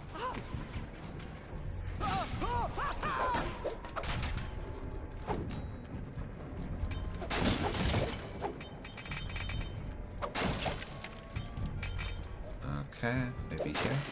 No. No. No. I mean, this is the tower, and we are at the base of it. Do you want me to keep going? Oh, I didn't realize there's more. Yes, please. At the base of the large mechanical tower, before you start climbing, move to the right and look down to see the mask of a small platform on a small platform below next to the lava. Devious. Alright, that's the one. And that should do it for this world. Friggin' finally. Yep. Alright, that's this episode complete. You never have to play this chapter again. Yay! Go to hell. So it is pretty late. I don't think we have time to do Hack Pack tonight.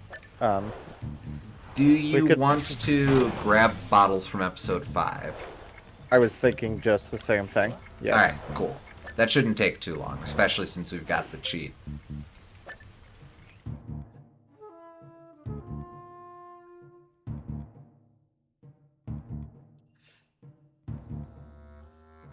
If we see treasures, we can go for those.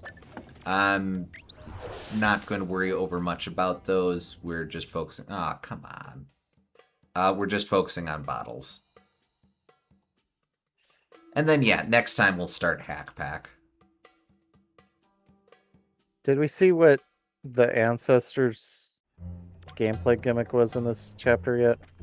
No, we haven't played as him yet. Okay.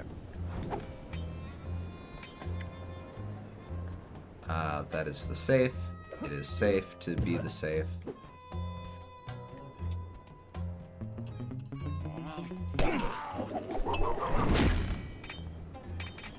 Actually, how many do we need? Oh, we got halvesies. And no treasures.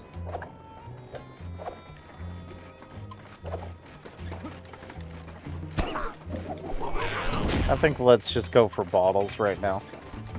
Yeah, that's fair. Again, And anything we bump into on the way. I'll be opportunistic, yeah.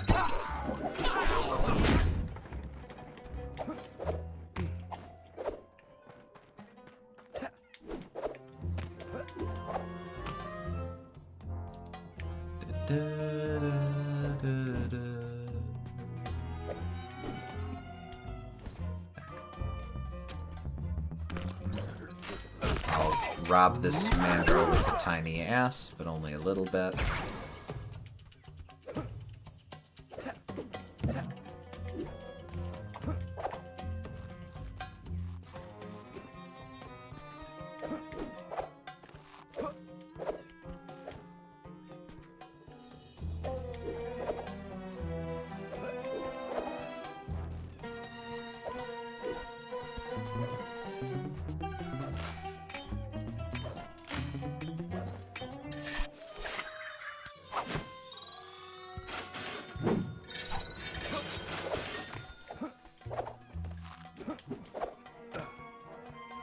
There we go, on the elephant statue.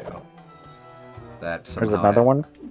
has nothing to do with our main baddie here. That didn't work at all.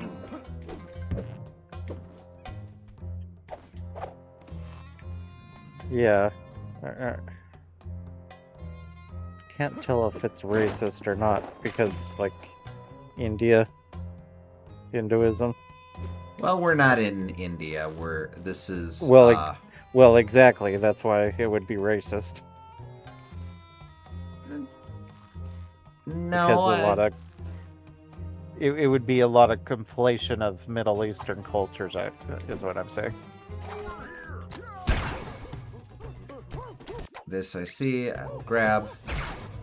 Like how in Aladdin, the Sultan's palace is clearly based off of the Taj Mahal, even though the rest of it's Arabia. Yeah, huh.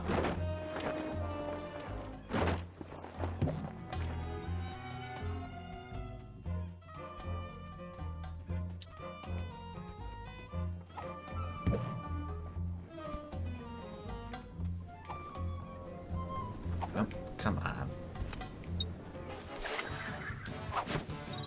Golden magic lamp. And let's get the hell back over there because there was another treasure there.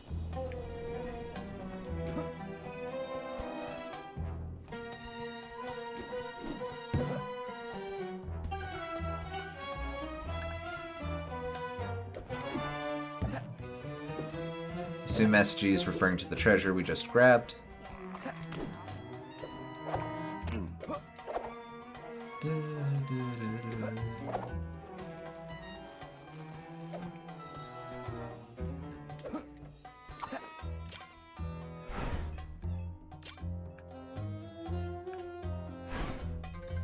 There we go. Of course, it could also just be an elephant. Sometimes an elephant is just an elephant. Well, anyway, let's take this magic carpet ride. Another treasure. Let's see. Worry about you in a sec.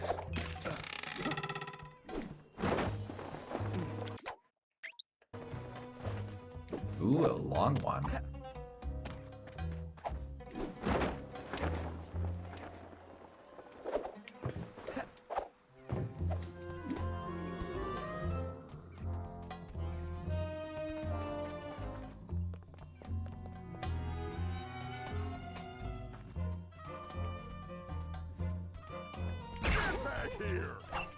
Nope, you can't prove anything. Not me, not me.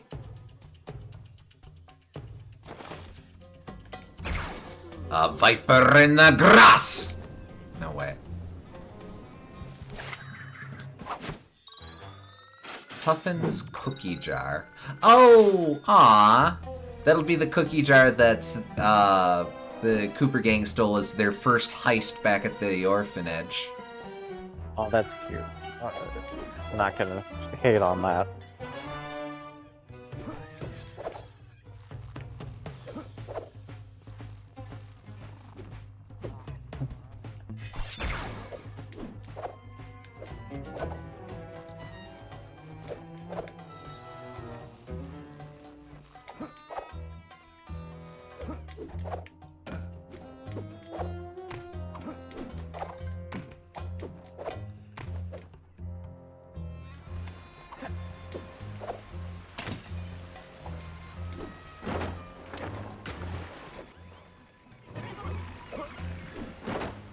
Oh, right, I'm gonna have to catch a magic carpet ride. Yeah, okay.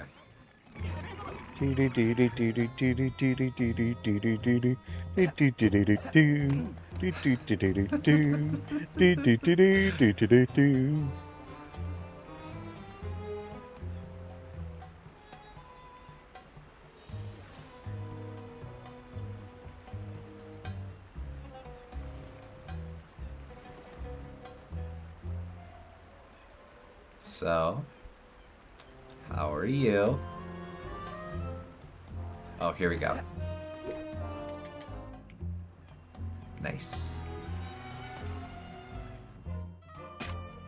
Okay, good. I was afraid it would make me have to platform for it. I saw a bottle back there that we passed. Okay, this I'll grab. If we happen to find 3 more, that'll be another upgrade. Merits consideration. See some bottles over there. I think that's one way in the distance there. Nope, but that's probably a treasure. You know, good form would dictate having multiple magic carpets follow this path. Yeah. Hey, wait, I'm not standing on anything.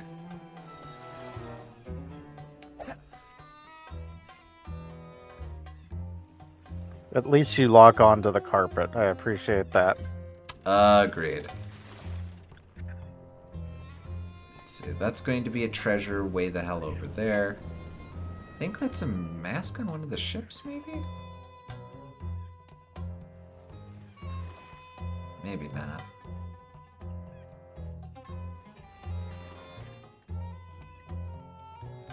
Okay, that is a full loop.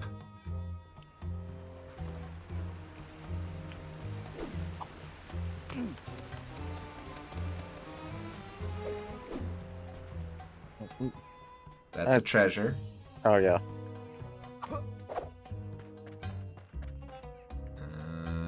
Up top.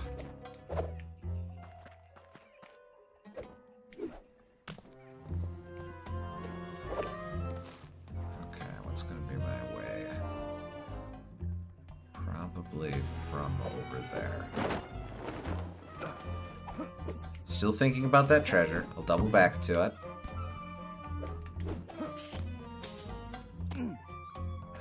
Oh.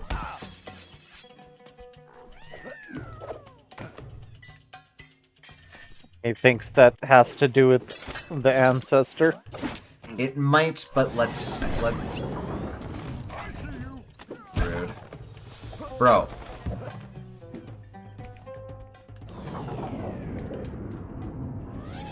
No. We just need to... Oh, it's this.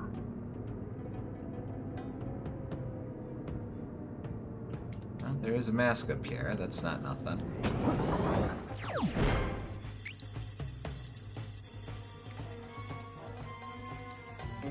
Okay, but do act surprised when we get back into... Screw you. Okay, whatever. Do try and act surprised when we get back into standard gameplay of advancing the story and stuff, and the game tutorializes this mechanic. Yeah.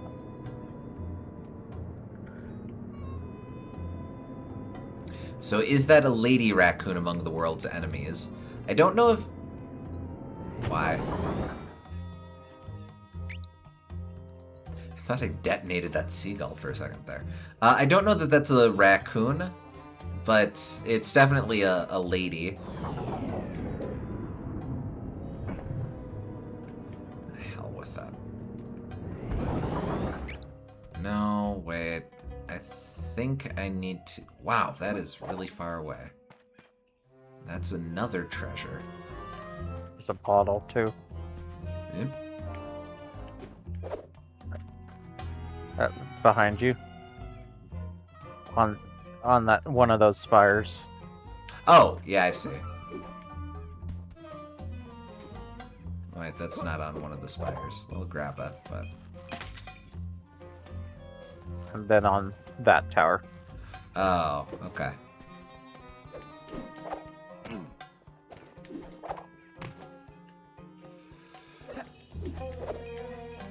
Nope.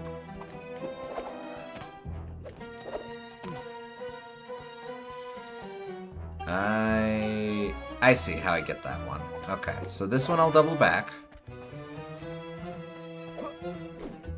Now trying to remember 2 different treasure locations, but I also think we're starting to miss the point of just the bottles, so maybe I'll just leave the treasures.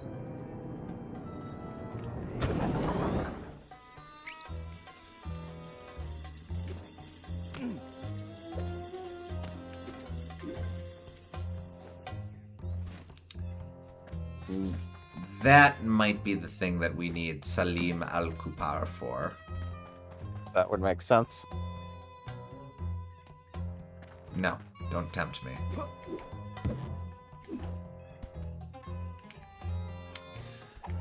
Let's try one more time, though. I think I have an idea of how to approach that. The only problem with that logic is that Salim wouldn't be able to climb up this thing. Well, he might have time slowy powers, too. I don't know. Oh, no, I wasn't able to do it because I was in the dumb costume. Yeah. Ugh. Right. Stupid costume being a stupid costume. I hate it when stupid costumes are stupid costumes. I hate it when redundancy is redundant. It must suck to be you.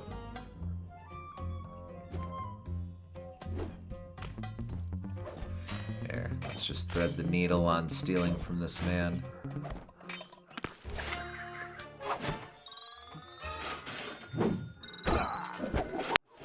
Is it possible some of the bottles require Salim's powers? Very possible.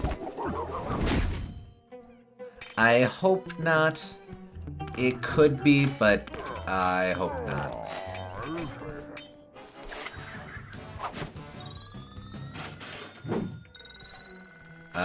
Okay.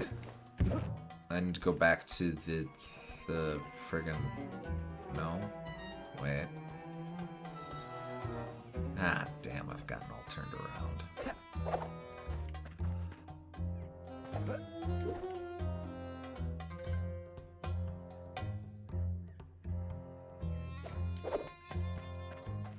Okay.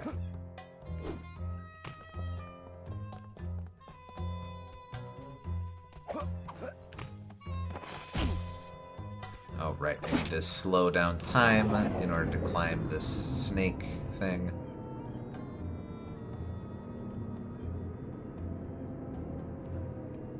I guess they're playing with time slow in a couple interesting ways with this. It's not just one obstacle that you have to time slow.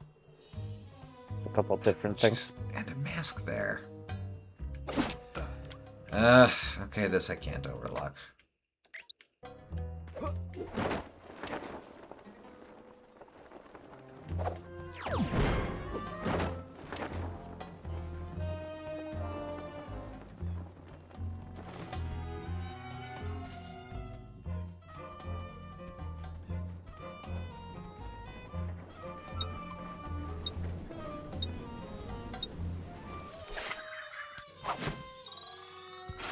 Bright cane polish.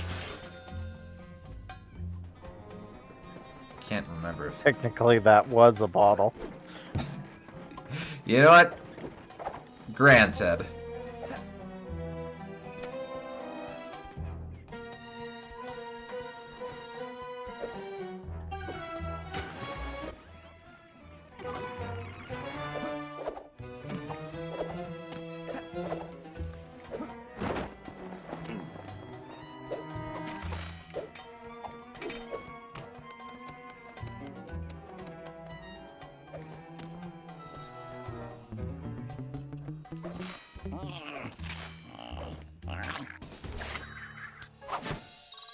Did Sly just toss the background? I don't even know how that's possible. Okay.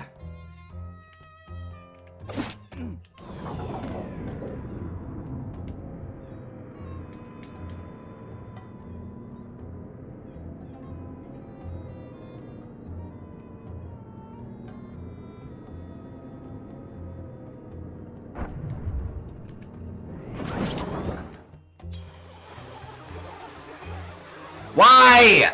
No! No! I refuse my fate.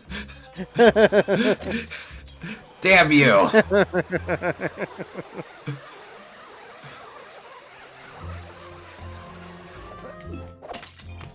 Ugh, finally. Okay.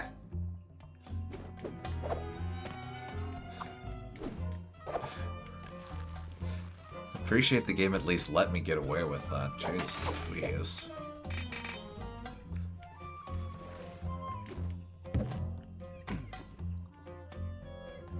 No, I didn't call Gooms redundant. I said living with redundancy being redundant must suck. That's just very redundant. Exactly. Existence must be suffering. I see your treasure. I'm ignoring you. Suffering would be a new experience, probably. So, not as redundant. Anyway, yeah, let's just look at the bottles over here. 3 of them in the north.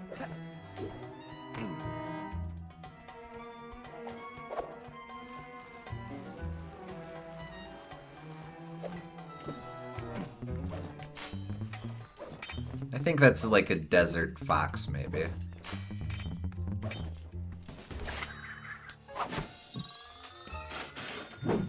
This conversation is getting redundant.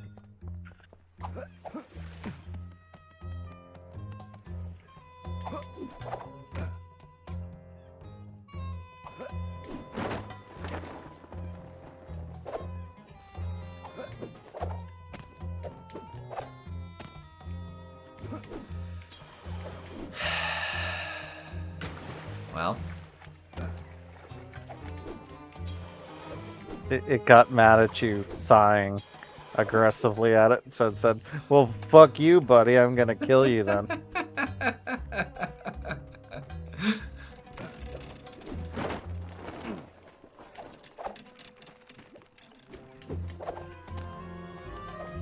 There's a bottle.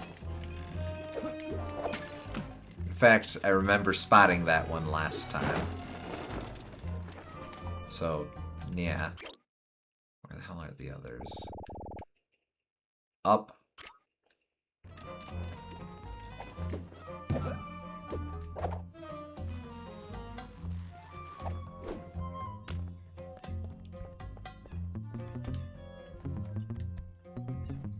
There is a bottle.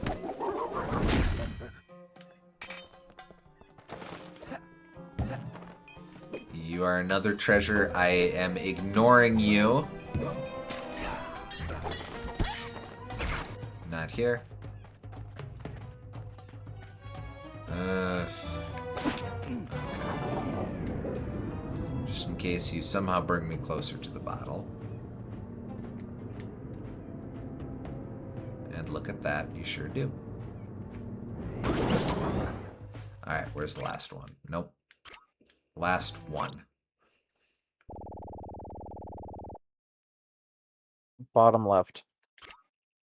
I got an idea. Good idea. 99% of bottles. 99% of bottles on the wall. 99% of bottles.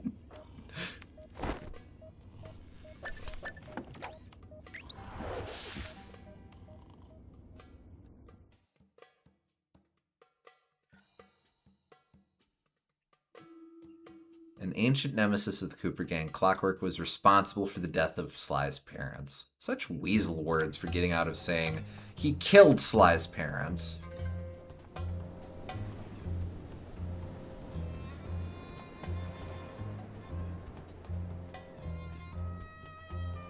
He may have unintentionally contributed to the seizure of mortality within Sly's parents.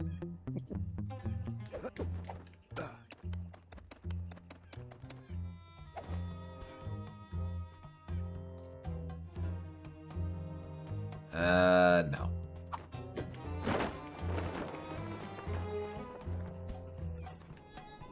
Oh, it's just up there. Okay.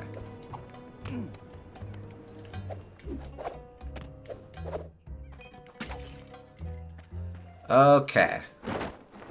Let's unlock that safe.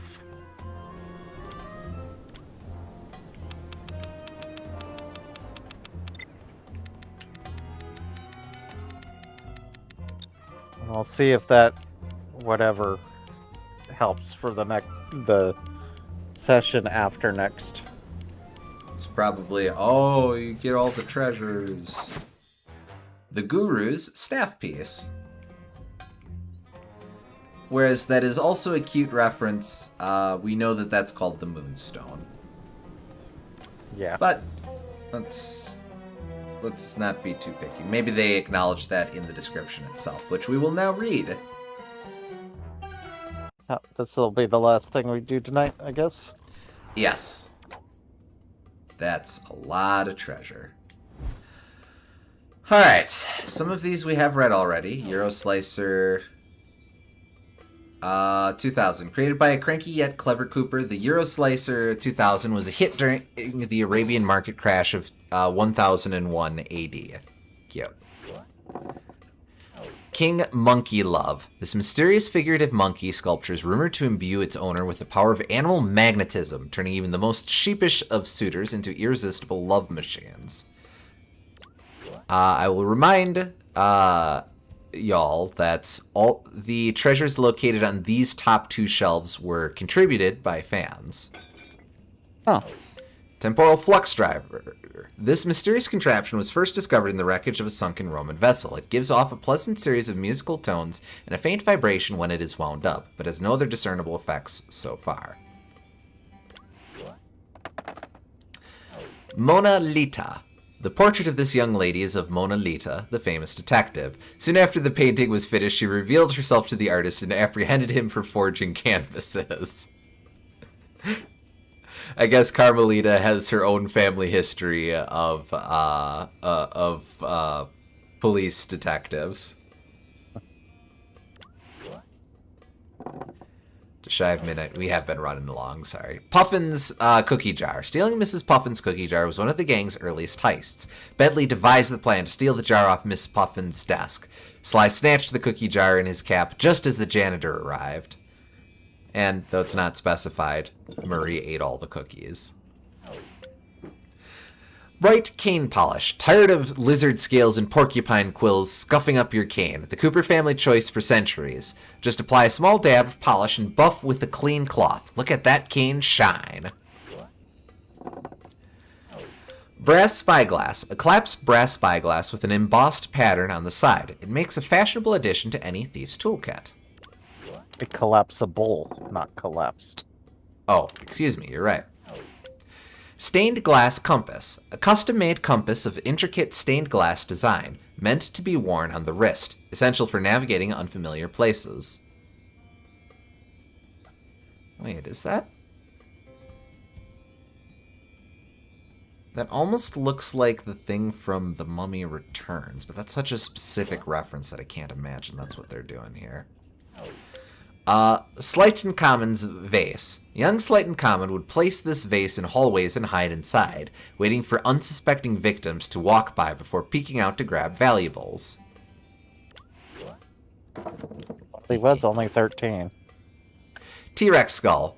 The world's smallest T-Rex skull. Okay, So, there you go. At least they lampshaded it.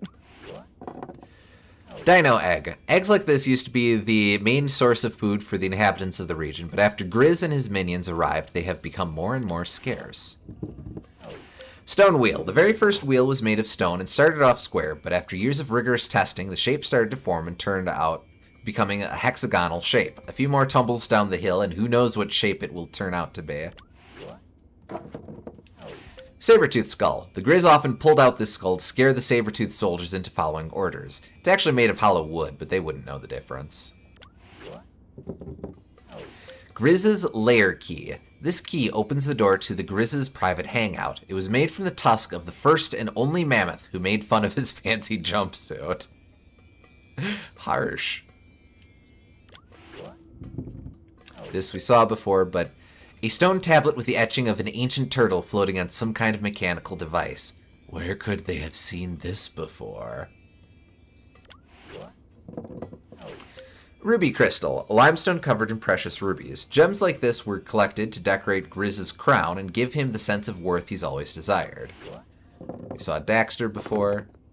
Grizz's skates. Grizz's favorite pair of skates he had since he was a little cub. They were custom made for his paws by the world's greatest skate makers, the Mina and Sabine Co. I don't know if that's a reference. Mina and Sabine Company. Spiked Club. This savage weapon covered with spikes was used to pierce through the top of frozen kuro berries, the most delicious fruit in the land. Some might call it the first can opener.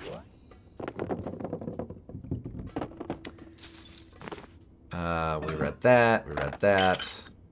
I'm pretty sure we read all of these, but let's sweep through these real quick. Jade Samurai Helmet. A masterpiece carved entirely from a single piece of jade. This helmet is said to have once belonged to a great samurai hippo. Golden Lion Statue. This lion statue figurine, made from solid gold, depicts a guardian entity said to protect its owner from harm. The Ninja Cookbook. Ryoichi Cooper's book contains many secret sushi recipes, including one for his famous ninja roll. Lucky Nico. Made of the finest porcelain, this lucky cat statue is said to bring both good luck and wealth, thus ensuring pickpocketing success. Lucky Neko. Oh. Yeah, you're right. Raccoon Daruma. A traditional Japanese doll, the Daruma is a symbol of perseverance and good luck. This Daruma's unique face is thought to resemble a raccoon. I mean, I guess. Tales of a Samurai Hippo comic. The classic tale of a wandering samurai hippo known for his great strength and great appetite, especially for sushi rolls. Samurai Warrior, a marvel of Japanese sculpture. It is said this mysterious sculpture was modeled after a fiendish swordsman.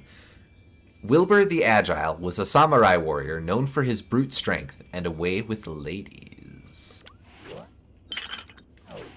Jade Peach, perhaps inspired by the Peach Boy legend, this large ornamental peach is carved from pink jade with a giant ruby for a pit. Golden Teapot. The unique golden clay used to make this ancient teapot is said to give tea an incomparable flavor. Only the most notable of all ninja masters are allowed to drink the sacred tea. I like how the treasures have unique sound effects when you hover over them. Agreed. Dragon Claw statue. Made from mysterious metal alloy, this dragon claw grasps a gigantic perfect pearl, a symbol of wisdom. However, some believe it is not meant to be a dragon's claw at all, but that of a gigantic owl. Bag of Cash. Cash is the perfect gift any time of the year, and this sassy currency tote is the perfect accessory for any Wild West fashionista. Made from faux weathered burlap with a thick horsehair braid, which easily cinches up to protect your precious currency. Steer horns. This ornery bull never saw what shot him, but he'll squeal with excitement every time you lay your eyes on this robust trophy, mounted proudly on your hideout wall to let visitors know that you don't take no gruff from nobody, no how. I'm pretty sure it's supposed to be guff, but that's okay. Yeah, it is guff. Golden Spike. Adorn your trophy shelf with this charming commemorative golden railroad spike, which perfectly captures the excitement of riding the rails through the Wild West. Ideal as a conversation starter, or use it to fight off surly jackalopes. 10-gallon hat. Smooth brushed purple suede adds a touch of chic to this fabulous 10-gallon hat. Notice the historic replica arrow, which provides a delightful flourish when making a bold statement about your adventurous spirit. Tacky Tombstone. Don't be an afterthought in the afterlife. Leave your mark on the world with this inexpensive yet functional tombstone, which will tell the world who you were and how long you were kicking around for. Customize your tombstone with a motion sensor and your favorite tune to bring a smile to all your kin. Diamond Cactus. Add some sparkle to your hideout with this beautiful diamond-encrusted gold mini cactus. This meticulously crafted replica succulent features a smooth gold veneer implanted with sultry jewels. A solid oak planter rounds out the presentation with a touch of rustic charm.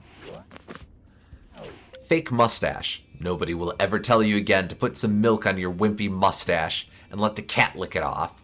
Let the world know you mean business with this thick, manly face accessory made from only the finest donkey hair. Comes with a tube of spirit glue for easy application to any part of the face.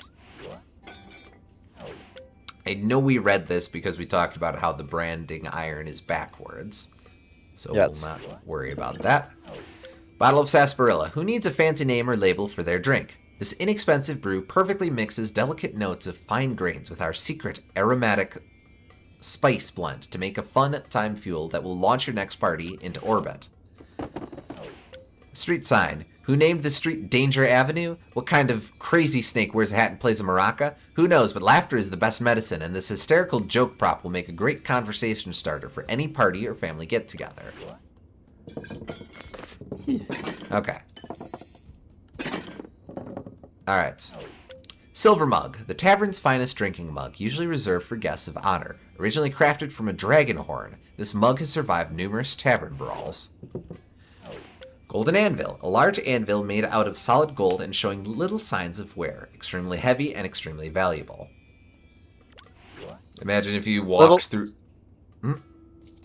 Little signs of wear on a golden anvil. It must not have ever been used, because that would be a terrible material to make out of gold. I mean, a terrible thing to make out of gold. I think it was maybe used once, and then they were like, oh no. Yeah. Magic potion. A colorful bottle filled with elixir from the magic shop and closed with a wax seal. With no label to speak of, effects are unknown. Coin purse. A velvet sack stuffed to the brim with coins, jewels, and other treasures. The gold stitching and crown symbol on the side suggests that it once belonged to someone of royalty. Quite. Or a jester. Also a possibility. Golden arrow. A decorative arrow forged from the purest gold. Its incredible luster is matched only by its poor aerodynamics. They used the correct its earlier. Why did they trip up later? Oh well. Jeweled shoe. A sparkling woman's shoe handcrafted from fine leather and covered in expensive jewels. Shiny, but uncomfortable. Saw him before. Rolling pin. A heavy wooden rolling pin lined with short metal spikes, useful for both baking and self-defense. Bell tower. A meticulously detailed replica of the iconic village bell tower. Adorned with gold trim and polished brass, the workmanship is top-notch. Archer's Handbook. A detailed tome containing generations of archery secrets and legend techniques. Blech. Its pages are worn from time, but mostly readable. A bookmark That's page. up 3 times this session. No kidding. A bookmark page towards the back reveals how to steer an arrow even after it has been loosed. That is a correct contraction. Yes. Oh, they were elsewhere. Golden magic lamp. One of many golden lamps in Arabia, rumored to have magic powers, or maybe even house a genie. I think people forget that the genie of the lamp wasn't in a lamp because that's a hip happening place for genies to be. The whole thing was that the genie was trapped, got caught in a lamp and was trapped, and for being freed, the genie decided, well, I'm gonna treat you right. You did good by me, I'm gonna do good by you. That's how it's gonna go. Well, it was infinite cosmic power in an itty-bitty living space. That is true, yes. And finally, the Guru's staff piece. The Guru's staff appears to have broken, but this is the most important piece since it still holds his powerful moonstone. Okay. Maybe one day you can help him repair the staff, but for now, all damage to the player is reduced by 50%. Very useful. Okay. Definitely useful. A couple more treasures remain. Looks like the only stuff we've got left is going to be for Arabia, so we will have gotten everything that players submitted. Yep. Okay, so next time we'll do the DLC campaign, and then I don't know how long that'll take. Well, not DLC, whatever it is, the hack pack. We'll do that, and then after that, we'll probably get the rest of the treasures first, and then wrap up this game. Yeah. I don't think we'll have any trouble. When we come back to this, I don't think we'll have any trouble finishing this in a single session, even with collecting remaining collectibles. Yeah. The hack pack's going to be the main question. It's not super long, but I don't know that we'll be able to do it all in one session. Okay. So, but yeah, I need to get to bed. I've got work in the morning. And SG, Right. Thank you for hanging out with us super, super late for your time zone. Mm-hmm. But, alright. Oh, and have fun with your trip. Yeah, have fun with it. But, alright. That'll do it for us for tonight. So, thank you for joining us, folks. We hope you all had fun, and we will catch you on the next stream. See you next time.